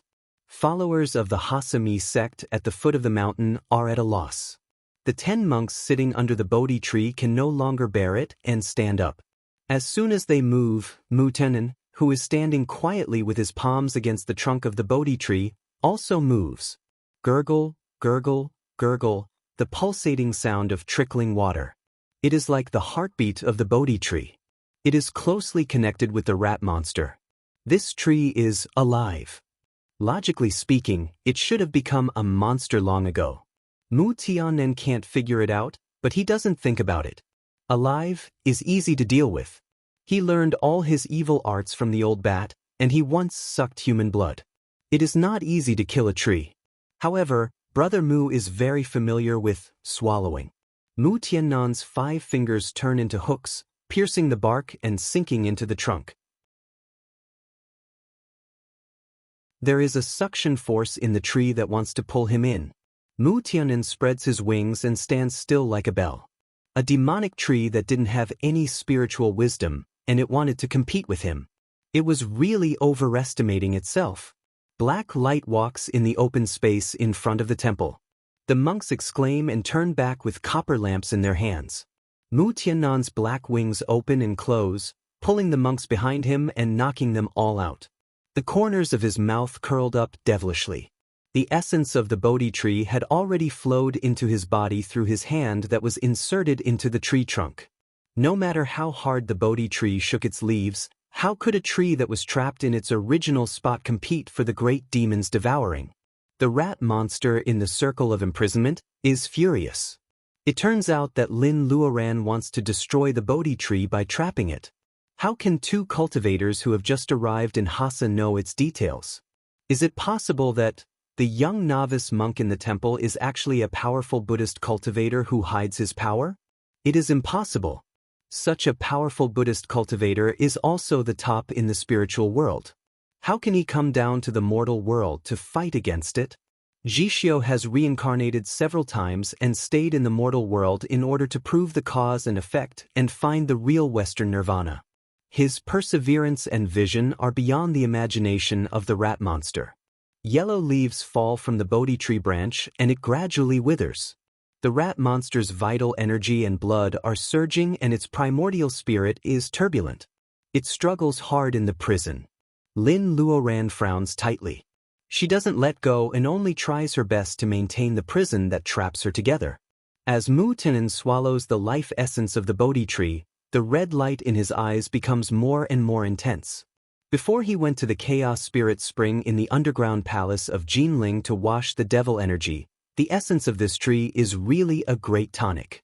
At this time, the devil energy in his body is all gone and only monster power is left. The Bodhi tree is nourished by demons. Mu Tianan can hardly suppress the surging devil energy after absorbing the essence of the tree. He makes up his mind and closes his fingers. The life essence of the whole tree is absorbed into his body. Mu Tianan's eyes are so red that it seems that tears of blood are about to drip out. The 1,000-year-old tree with intertwined roots and joints has completely withered. It falls backward under Mu Tianan's flapping wings. The trunk is as heavy as gold and iron, and it smashes the gorgeous temple gate into pieces. As soon as the tree dies, Lin Luoran dispels the prison. The rat monster spits out a mouthful of blood and hits Lin Luoran with another Taoist handprint. Lin Luoran's face is pale and her figure flashes. The solemn Buddha has lost his temperament after his arm is cut off. He doesn't blame Mu Tianan for destroying the tree. He just keeps attacking Lin Luoran. Every time Lin Luoran wants to use her fingers as a pen to write down the golden word figures, she is chased by the rat monster. Followers of the Hasami sect at the foot of the mountain only hear several loud noises on the top of the mountain. The light of the fight between the two illuminates the top of the mountain as bright as day. Most of the towering golden temple has collapsed. As soon as the Taoist spell that traps the monks in the hall is withdrawn, the monks regain their freedom. In the air, Lin Luoran and their Buddha turn into two streams of light and chase each other. The monks have never seen such a rampant evil monk. Once they are free, they want to go to the bell tower to ring the alarm and call for the help of believers all over the country. In the air, the rat monster laughs. "You evil monks have committed heinous sins. How dare you destroy my millennium-old Bodhi tree? Aren't you afraid that you will die?" The rat monster's laughter is as loud as a bell. Believers at the foot of the mountain are relieved. It seems that the Buddha is not hurt by the evil monk. However, it deliberately lowers its voice in the second half of the sentence. Lin Luoran can't help but worry about Mu Tian. He has been standing in front of the pit for a long time. Lin Luoran doesn't know if there is a problem. "You are overconfident. How can a little monster swallow and absorb the life essence of the Bodhi tree? It is just to let the Bodhi tree change into a human form and take root in Hasa again," the rat monster says and stops chasing. Lin Luoran is surprised. However, she sees that the monks have climbed up the high bell tower and are hugging the log together. They are about to ring the huge bronze bell. Lin Luoran's intuition tells her that it is not a good thing to let the monks succeed. However, the rat monster tightly locks her breath. It seems that if she moves, it will attack with all its strength. Lin Luoran is in a dilemma. In the blink of an eye, a beam of black light shot out. Amidst the furious roars of the monks, the tall bell tower was destroyed and collapsed from the middle. The purple copper bell was smashed into a copper lump that was hard to distinguish from its original appearance. Mu Tianan, who is believed by the rat monster to be overconfident and attack the Bodhi tree, is doomed. He flaps his wings slightly and floats in the air. Mu Tianan's eyes are clear. There is nothing wrong with him.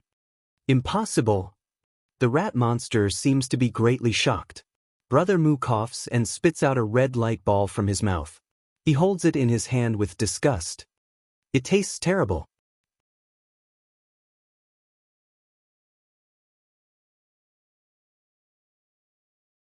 Chapter 557.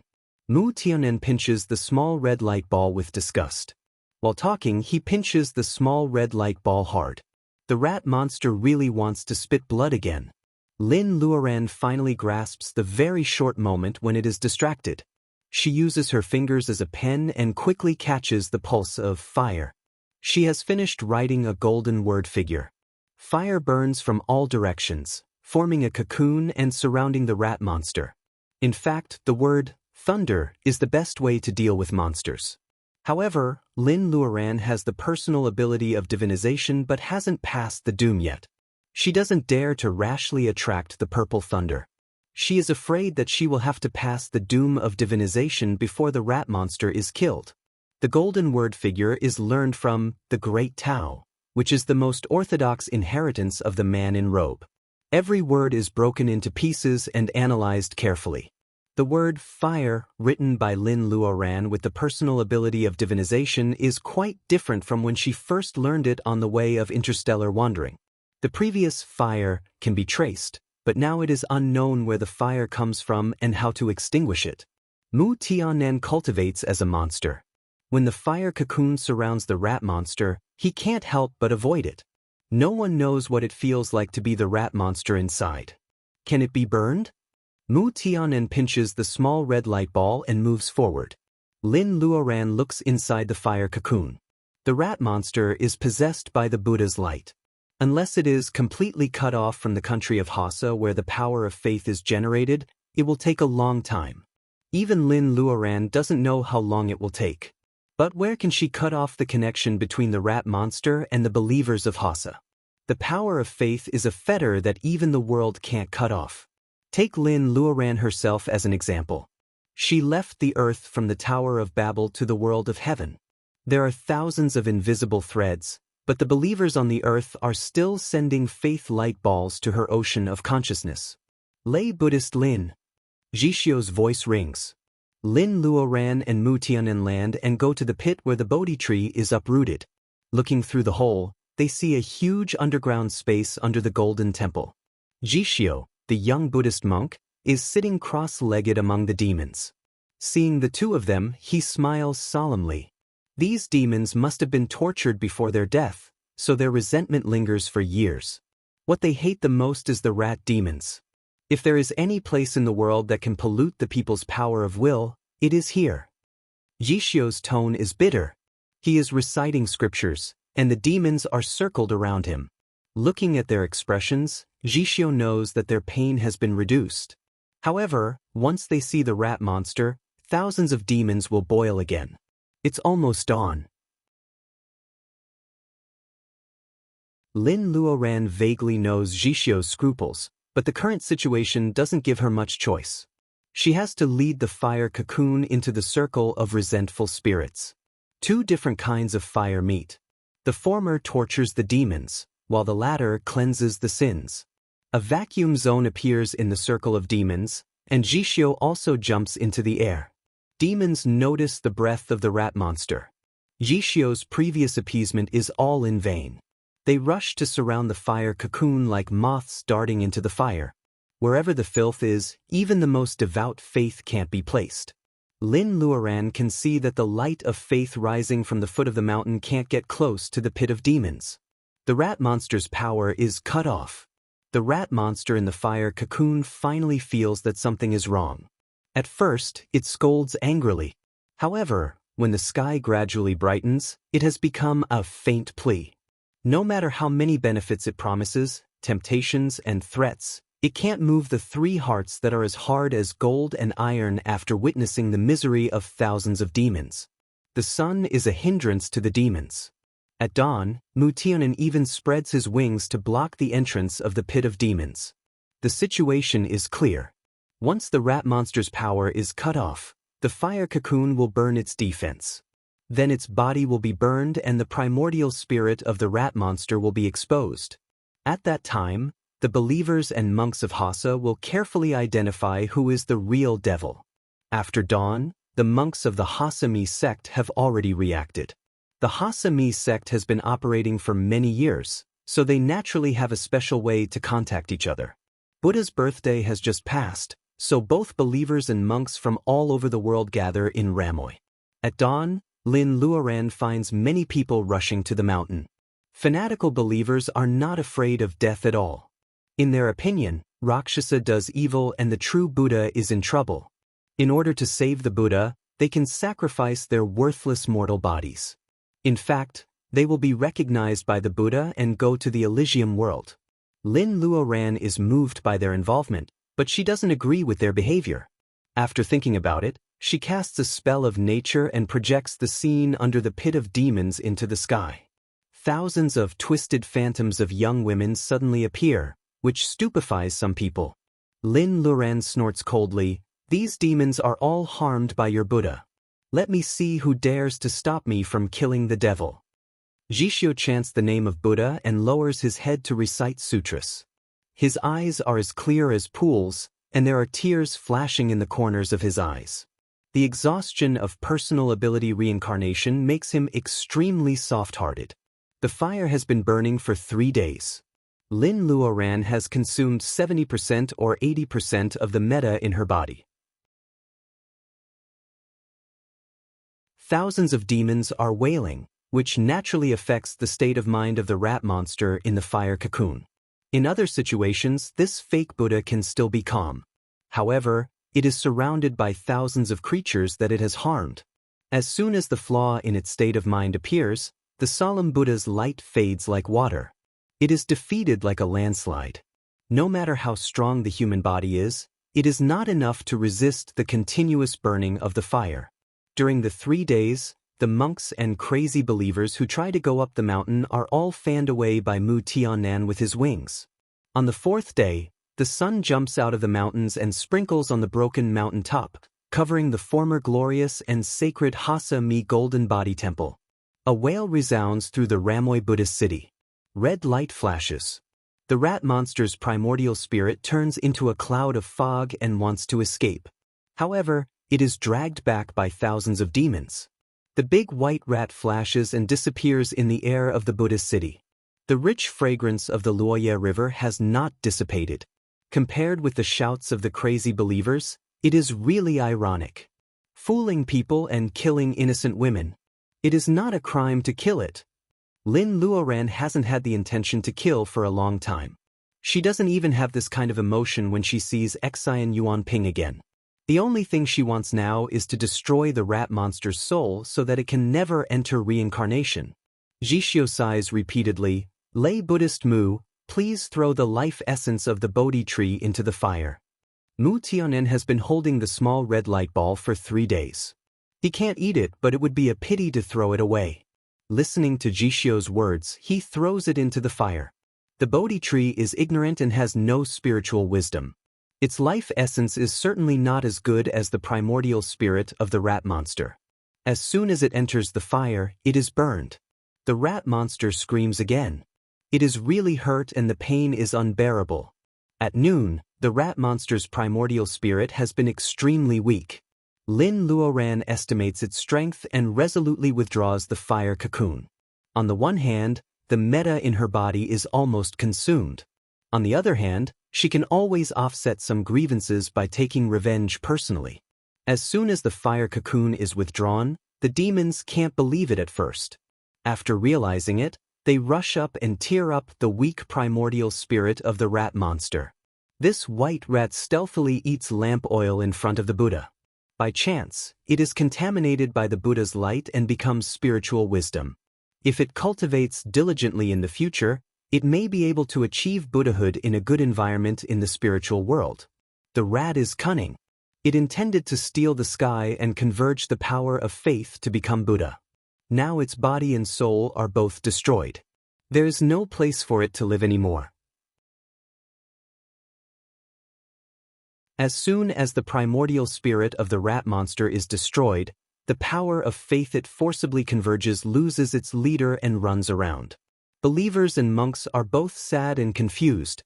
Thinking of the future, they are at a loss and don't know what to do. The Ramoi Buddhist city is full of crying. Even the king of Hasa weeps on the throne when he hears the news. The sound of crying will spread all over the land in the next few days. Lin Luoran looks down at the civilians on the bank of the Luoye River who are kowtowing so hard that their heads are covered with blood. In this situation, it takes a great deal of willpower to keep one's mind. In addition to black and white, there is also a huge gray area in the world. Many things are not absolutely right or wrong. For example, the rat monster established the Hasami sect to preach to ignorant people. Whether it distorts the doctrine or not, it is its own Tao. If Lin Luoran hadn't seen thousands of demons, she would have left this star through the interstellar transmission circle. She would not have killed the rat monster at all. No matter what kind of moral standard is used, there is no such thing as using inferior creatures as stepping stones to pursue the Tao of nature in the world. Lin Luoran is not a moral gentleman, but she doesn't feel guilty at all for killing the rat monster. There are only broken walls and tiles left in the golden temple of the Buddha city. The sun is blazing and the snow on the mountains of the Buddha city slowly melts. Under the blue sky, the Luoye River is so holy that people almost forget the sins that have been happening at the source of the holy river for thousands of years. Lin Luoran sighs. The Hasami sect has a deep root. The rat monster is dead. I'm afraid it is not so easy to clean up the mess. Master Jishio, do you have any good advice? Jishio nods. It is extremely difficult to purify the thousands of demons in front of us, but we don't need to force it. I wonder if lay Buddhist Lin is in the mood to listen to my karma? A senior monk of the Buddhism school will not speak without reason. Lin Luoran will certainly not refuse. Jishio straightens the withered Bodhi tree to block the noon sun. The three of them sit on the ground beside the tree and listen to the young Buddhist monk talking about the past. During the northern and southern dynasties, Buddhism was prosperous.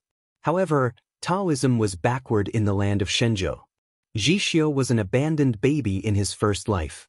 He was abandoned in front of the gate of a Buddhist temple on the outskirts of the imperial city. The monk in the temple picked him up and raised him.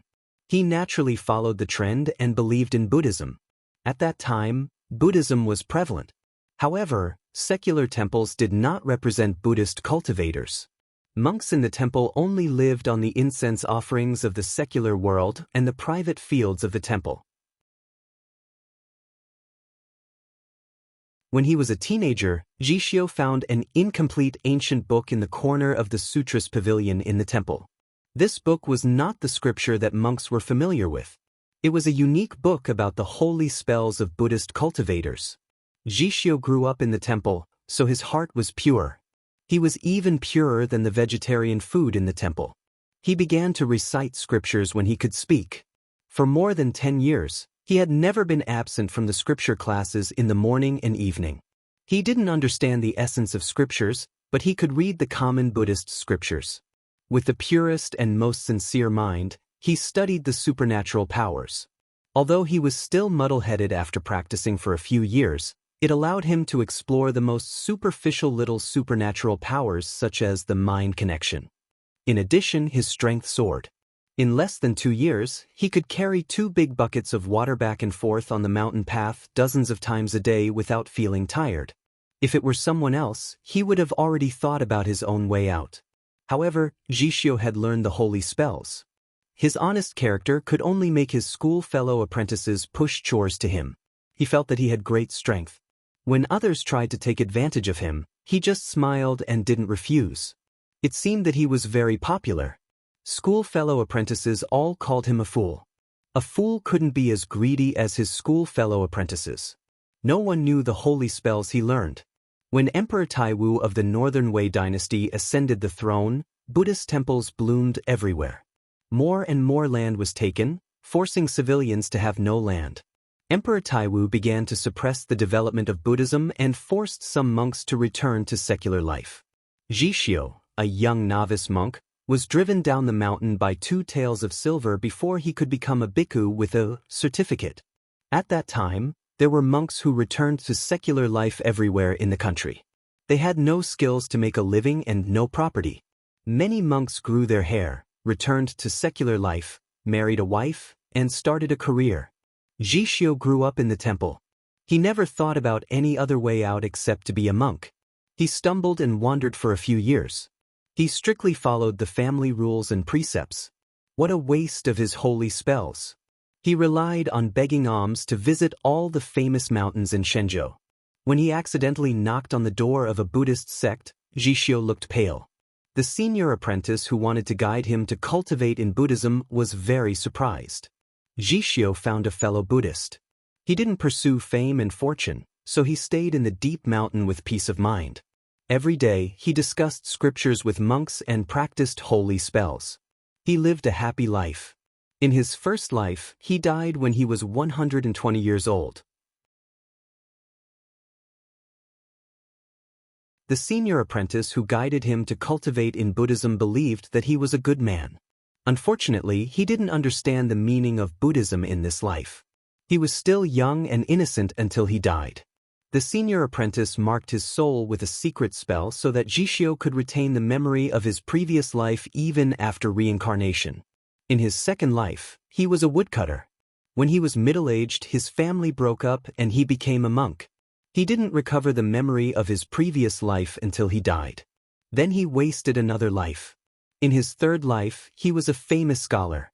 In his fourth life, time flies. In his seventh life, he was born in a rich family. Because of the disease in the fetus, he was raised until he was 7 or 8 years old. His family spent a lot of money to invite famous doctors to buy medicine. Finally, he followed the advice of an old monk and was placed in a temple. Then the disease gradually recovered. At the age of 17 or 18, he converted to Buddhism despite his family's opposition. When he was in his 20s, his parents died one after another. When his widowed mother was seriously ill, she opened her eyes and asked him to return to the secular world. At that time, Jishio's memory of his previous lives had been awakened. How could he comply?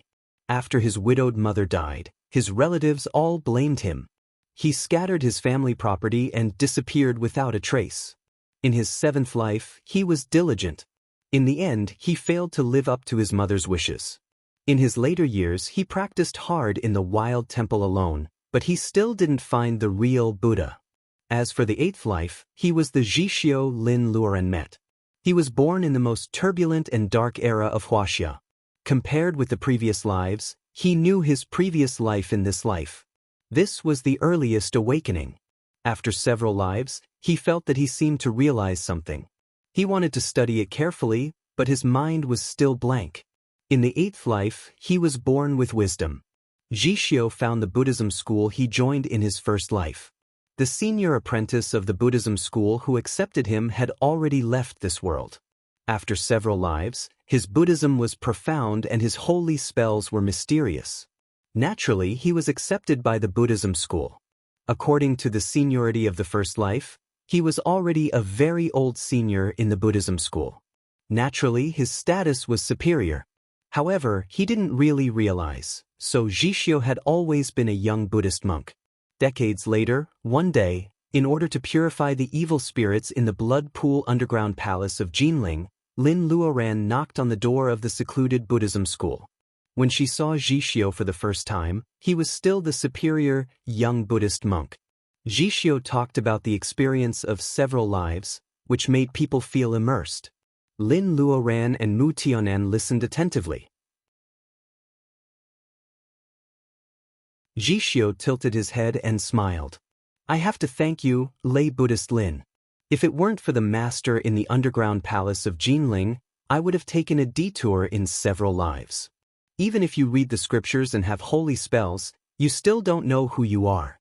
In the end, you will be old and become a pile of bones. After the incident in Jinling, the Buddhism school reappeared in the world. When the earth was in catastrophe, I ran around and suffered. From my own life and death, I saw the suffering of the world. Then I faintly understood why my several lives of Buddhism cultivation were in vain. Buddha is also called Enlightened One. Enlightened One has 3 meanings: self-awareness, enlightenment of others, and enlightenment of actions. It is the highest fruit of Buddhism cultivation. I have experienced 7 lives in a muddled way, but I am self-aware. The barren planet in front of me is exactly the realm of enlightenment of others that I want all living beings to realize. Realize all living beings in Hasa? Not to mention fanatical believers and monks, even thousands of resentful spirits will take a lot of effort. Lin Luoren knows that she can't do this anyway. Jishio said it casually but firmly. Lin Luoren knows that he has found his own way of cultivation. Maybe if they meet again in the future, Jishio will get rid of the identity of a young Buddhist monk. Lin Luoren is happy for Jishio. Jishio stands up and stretches his hands and feet. Lay Buddhist Lin wants to find relatives and friends. After leaving the Hasa star, you have been heading west. Maybe you have found something? After all, my personal ability is shallow, and the effect of the all-seeing eye on you is too weak.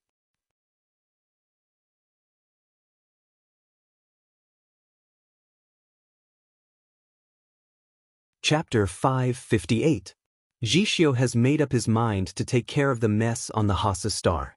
It is related to his accumulation of Buddhism for several lives, so Lin Luoren can't express her opinion.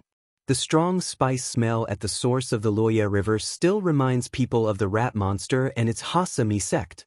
Lin Luoren and Mu Tianan have decided to leave through the interstellar transmission circle. Thousands of demons are trapped on the top of the tree. They are guarding the interstellar transmission circle and also a kind of protection.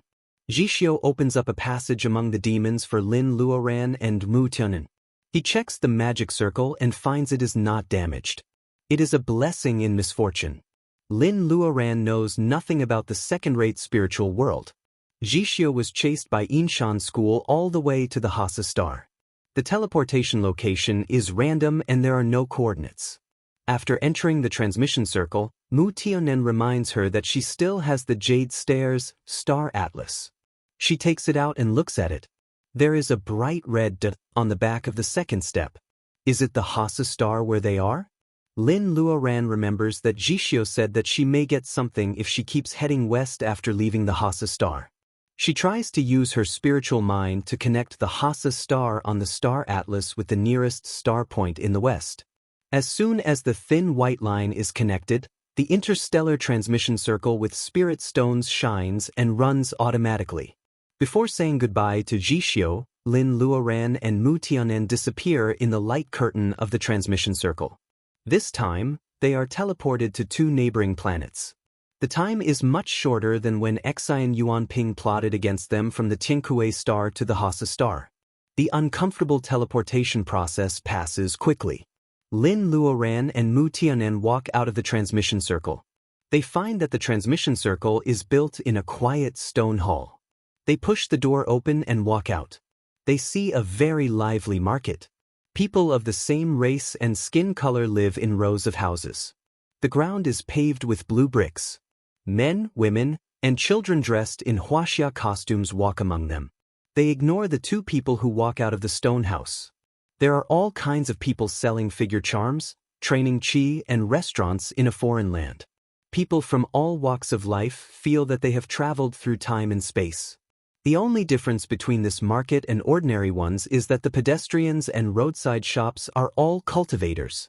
Among them, training qi and laying foundation cultivators are the most common ones. Bearing essence cultivators are all in a hurry. As for gathering vitality cultivators, they are even more elusive. Lin Luoran is very sensitive that the low-level cultivators are not turning a blind eye to the two people coming out of the transmission circle.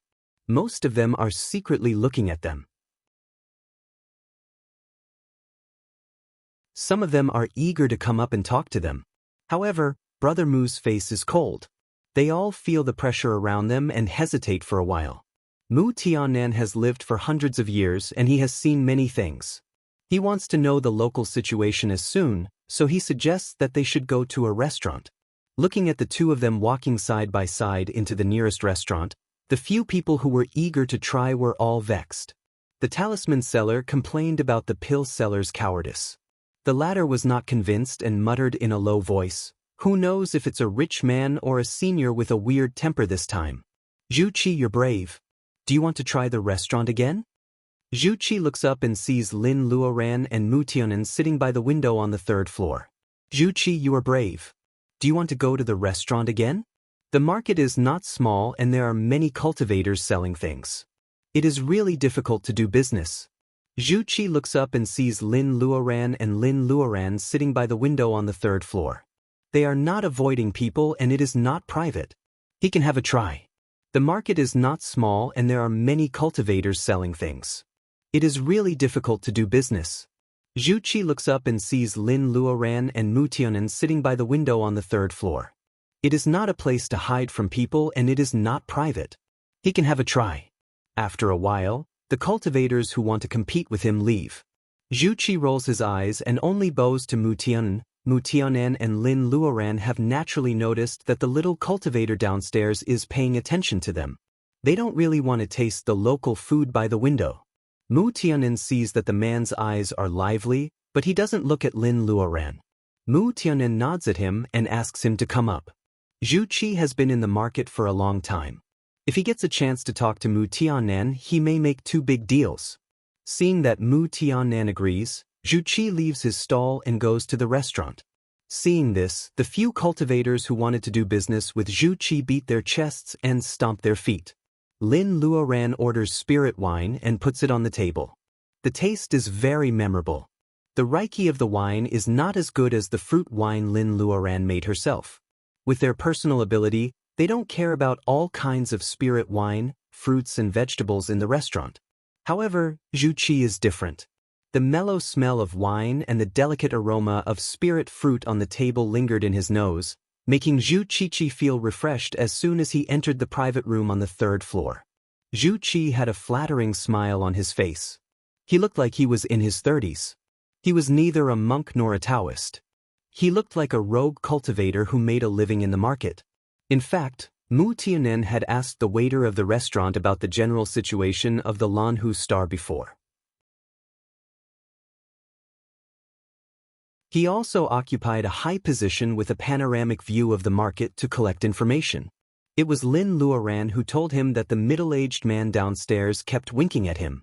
Even cultivators are divided into levels. Ordinary people probably know the situation of this star very well. Zhu Qi saluted the two again. Mu Tunen gestured for him to sit down and talk in detail. The waiter of the restaurant refills Zhu Qi's glass. He closes the door and goes out. There are only 3 people left in the private room. Being glanced at by Lin Luoran, Zhu Qi, who is experienced and knowledgeable, suddenly can't help but be nervous. Lin Luoran slows down her tone. We just came here and know very little about the Lanhu Star. We just want to talk to you about the local customs. You don't have to be nervous. Zhu Qi smiles awkwardly. Lin and Mu Tianen come out of the transmission circle. They don't have any school symbol on them. The cultivators who were eager to sell them thought they were gathering vitality cultivators who could travel alone on their own, so they didn't dare to act rashly. However, looking at their expressions, they don't have the arrogance that high-level cultivators usually have. Zhu Qi thinks maybe they are really 2 disciples of famous schools who don't want to reveal their identities. It should be known that cultivators below the gathering vitality period must have a magic weapon to protect themselves if they want to use the interstellar transmission circle. Besides, the interstellar transmission circle consumes a lot of spirit stones, not to mention small local individual cultivators like them. The transmission circle flashes with white light. Spirit stones are all burned. I don't know what kind of information you 2 seniors want to know. I will tell you everything I know. He is very uncomfortable sitting in the chair. The attitude of the 2 people on the opposite side is obviously very kind. However, Zhu Qi has an intuition that he is really wrong this time. He mistakenly regards high-level cultivators as fat sheep who rely on their masters to travel interstellar. For example, what schools are there on the Lanhu Star? Mu Tiannan's slender knuckles tap on the table. He looks elegant and comfortable, which makes Zhu Qi feel relieved. He sorts out what he knows in his mind and speaks only when he is 70% sure. It turns out that the Lanhu Star, adjacent to the Hasa Star, is a small famous planet in the second-rate spiritual world. About 75% of the surface of this star is land, and it is inhabited by dangerous terrain. It is not easy for mortals to live here. However, the barren land environment is very suitable for hiding various monsters. Monsters are troublesome, but they also represent wealth in the eyes of cultivators. Thousands of years ago, when the Lanhu Star was included in the star atlas of the world of cultivation for the first time, the land was divided up by many big schools. The transmission circle is built in such a market with many low-rank cultivators because the big schools don't trust each other. They deliberately choose such a desolate area in the mortal world of the Lanhu Star to build the interstellar transmission circle. They agree that no school can touch the transmission circle. The Lanhu Star is rich in monsters, which is also a special resource for cultivation. Refining weapons, making elixirs, drawing figures, and many other aspects of cultivation are inseparable from the materials of monsters. As soon as the transmission circle of the Lanhu Star is built, many cultivators come and go to this star. It is very lively. For some years, the interstellar transmission circle that was originally built in the desolate place gradually becomes a big city. I heard from some seniors that the Lanhu Star used to be very famous in the entire world of cultivation. However, the reputation of being rich in monsters is old news. After thousands of years, no matter how many monsters there are, they can't be killed. Now the monsters left in the dangerous place are either small low-rank monsters that the big schools don't care about or big monsters that even the schools don't dare to eat. Monsters are not leeks in the field. They can grow again soon after being cut. There are no other mineral deposits in the Lanhu Star. The excitement soon passes. The influence of the world of cultivation on this star is more than that. This star has seen the wonders of personal ability enhancement. How can it be willing to go back to the ignorant state? Local individual cultivators like Zhu Qi dream of joining the big schools, hoping to finally leave the Lanhu star, which is getting more and more difficult. That is to say, the Lanhu star is the same as the Tiankue star. They are both semi-abandoned planets by the standards of the world of cultivation. Should they continue to go west to the next star? Lin Luoran thinks for a while and still doesn't give up. She asks, "Do you know the detailed division of forces in the Lanhu star?" It is not a secret that the schools divide the Lanhu star. Zhu Qi divides the Lanhu star into north, south, east, and west. He sorts out the schools that have branches on the Lanhu star today. Lin and Mu know very little about the world of cultivation. They have only contacted Yinshan School. The name of the school mentioned by Zhu Qi is very strange to them. Zhu Qi is indeed a good guide. His words are clear. After his narration, Lin Luoran immediately catches the missing inspiration in her mind. What about the West? Is the West completely blank?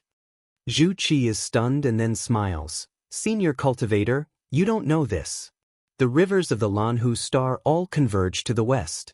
The far west is the sea area that occupies 20% of the Lanhu star's area.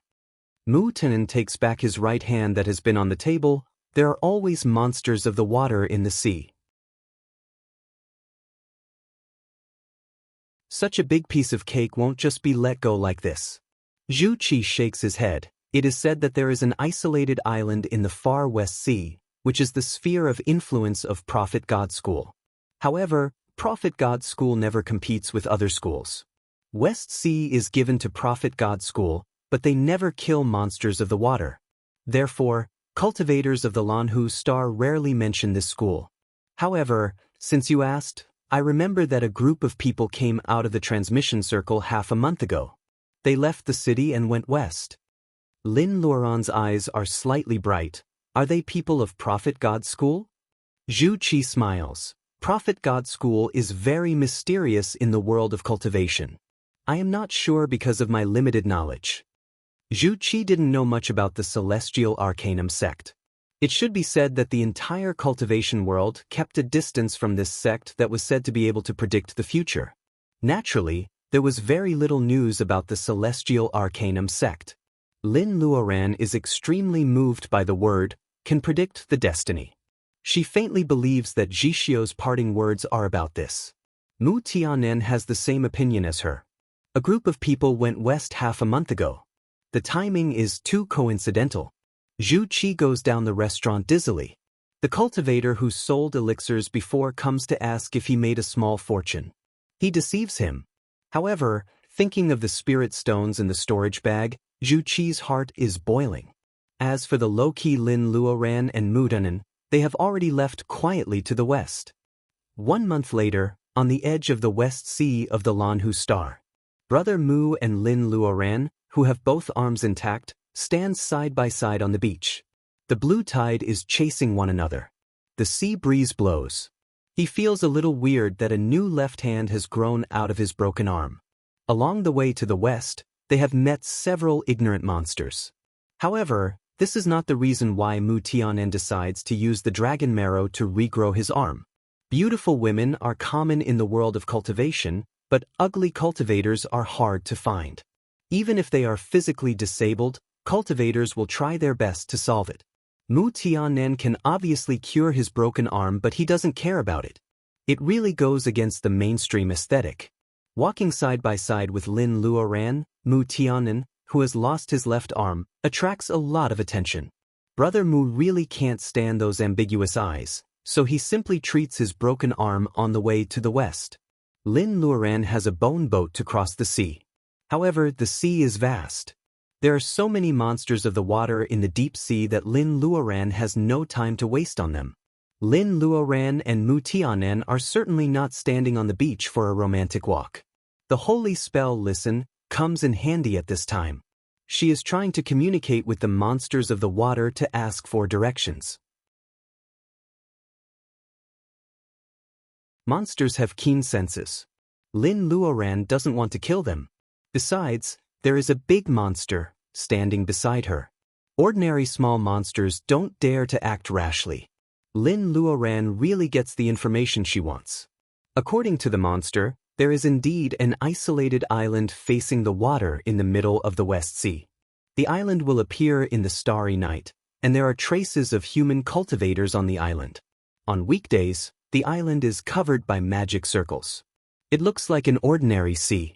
The monsters of the water who stray into the maze have more or less suffered. More importantly, not long ago, a group of cultivators crossed the sea to the island. Whether it is the Prophet God School, mentioned by Lin Luoran, is not within the scope of the monster's concern. They don't know anything about it. When Lin Luoran and Mu Tianen fly away with the wind, the small monster is so confused that it easily tells the truth to the human cultivators. Lin Luoran is the true god in charge of a water area. She has a natural affinity for aquatic creatures, but the small monster of the water doesn't know it. The island will appear in the starry night. There are many examples of astrology and divination in Huaxia legends. Lin Luoran has seen the unusual celestial phenomenon when the secret land of Bermuda opens. In addition, the high priest of ancient Babylon can subdue the fake saintess with star power alone. Lin Luoran doesn't dare to look down upon the Prophet God School just because of her powerful strength.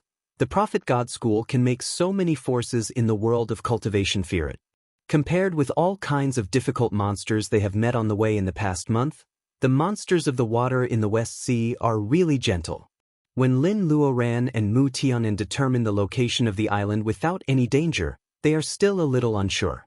I'm really born to be busy. Things are so smooth that I can't get used to it. Lin Luoran whispers. Mu Tianen's smile is obvious. The Star Atlas has been in Lin Luoran's hands for so many years.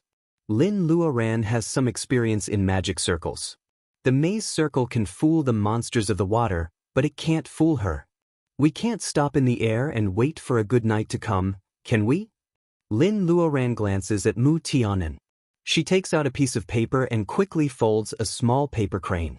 After concealing its breath, she releases it. Seeing that the small paper crane suddenly disappears in the middle of the flight, Lin Luoran feels a little sorry. If the second-rate spiritual world is not so big, it is possible to find people with paper cranes. Mu Tianen doesn't answer. The second-rate spiritual world is not the earth that they can control alone. It is very easy for them to find people with paper cranes as long as the other person's personal ability is similar to that of the person who folded the paper crane.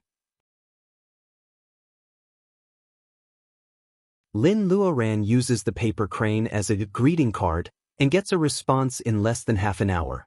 First, the sea in front of them is undulating, and at the same time, there is a thick fog on the sea.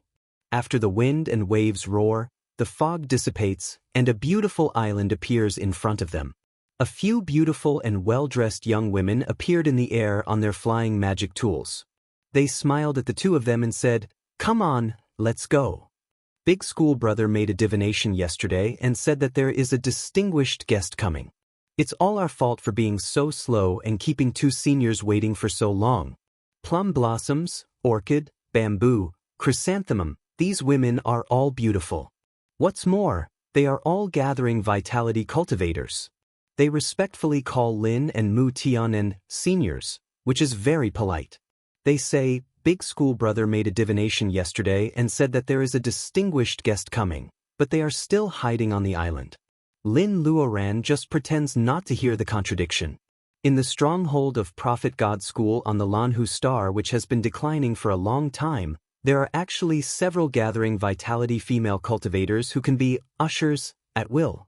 Lin Luoran thinks about it, but she only says, "Sorry to disturb you." She is not timid at all. She and Mu Tianen set foot on the island calmly. Under the magic circle, the island is like spring all year round. The breeze is gentle. The cobblestone path winds all the way to the depths of the island. There is a Taoist temple in the depths of the dense forest. Lin Luoran has a strange sense of familiarity with it. It is not a long way, but several female cultivators have been chattering nonstop. They keep talking about Big School Brother. Mu Tianen really wants to grab them one by one and throw them into the sea. Lin Luoran can see that they are not pretending. She is curious about the big school brother they are talking about. She is even more curious about Prophet God School, which raises a group of naive and ignorant female cultivators. Finally, the cobblestone path came to an end. What was left was a blue stone staircase that led upward. Several female cultivators grinned and said, "We'll see you off here. Eldest brother will be waiting for you in the temple." After that, they push each other and run away like a gust of wind, leaving Lin Luoran and Mu Tianen looking at each other. Neither of them is timid. Seeing that they want to be mysterious, they also go with the flow and slowly climb up the stone steps. The terrain is not high. The winding stone steps on the hill are more like an embellishment for people to better appreciate the beautiful scenery. Walking on the stone road in the forest can relax people. Soon they reach the highest point. A big crooked pine tree covers most of the red lacquer gate. There is a large open space in front of the temple. There are stone stools and tables under the shade of the tree. A little Taoist boy is sweeping the fallen leaves. Seeing strangers coming, he is a little shy. He puts one hand on his chest and walks forward in Taoist etiquette. Lin Luoran follows the little Taoist boy inside. She walks slower and slower. Mu Tianen sees that she is calm and asks in a low voice, "What's wrong?" Lin Luoran says with a faint smile, "This is Qing, school sister Lin, how are you?" A Taoist in cyan in front of the arch asks. At that moment, Lin Luoran only feels that something explodes in her mind. You're tuning in to the Passion Pages YouTube channel. We're so grateful for your support, and don't forget to subscribe to join us on this incredible journey through captivating stories. Your generosity through donations truly makes a world of difference, as it's the primary source of revenue that allows me to expand and enhance this channel for you. Thank you from the bottom of my heart for being a part of this adventure.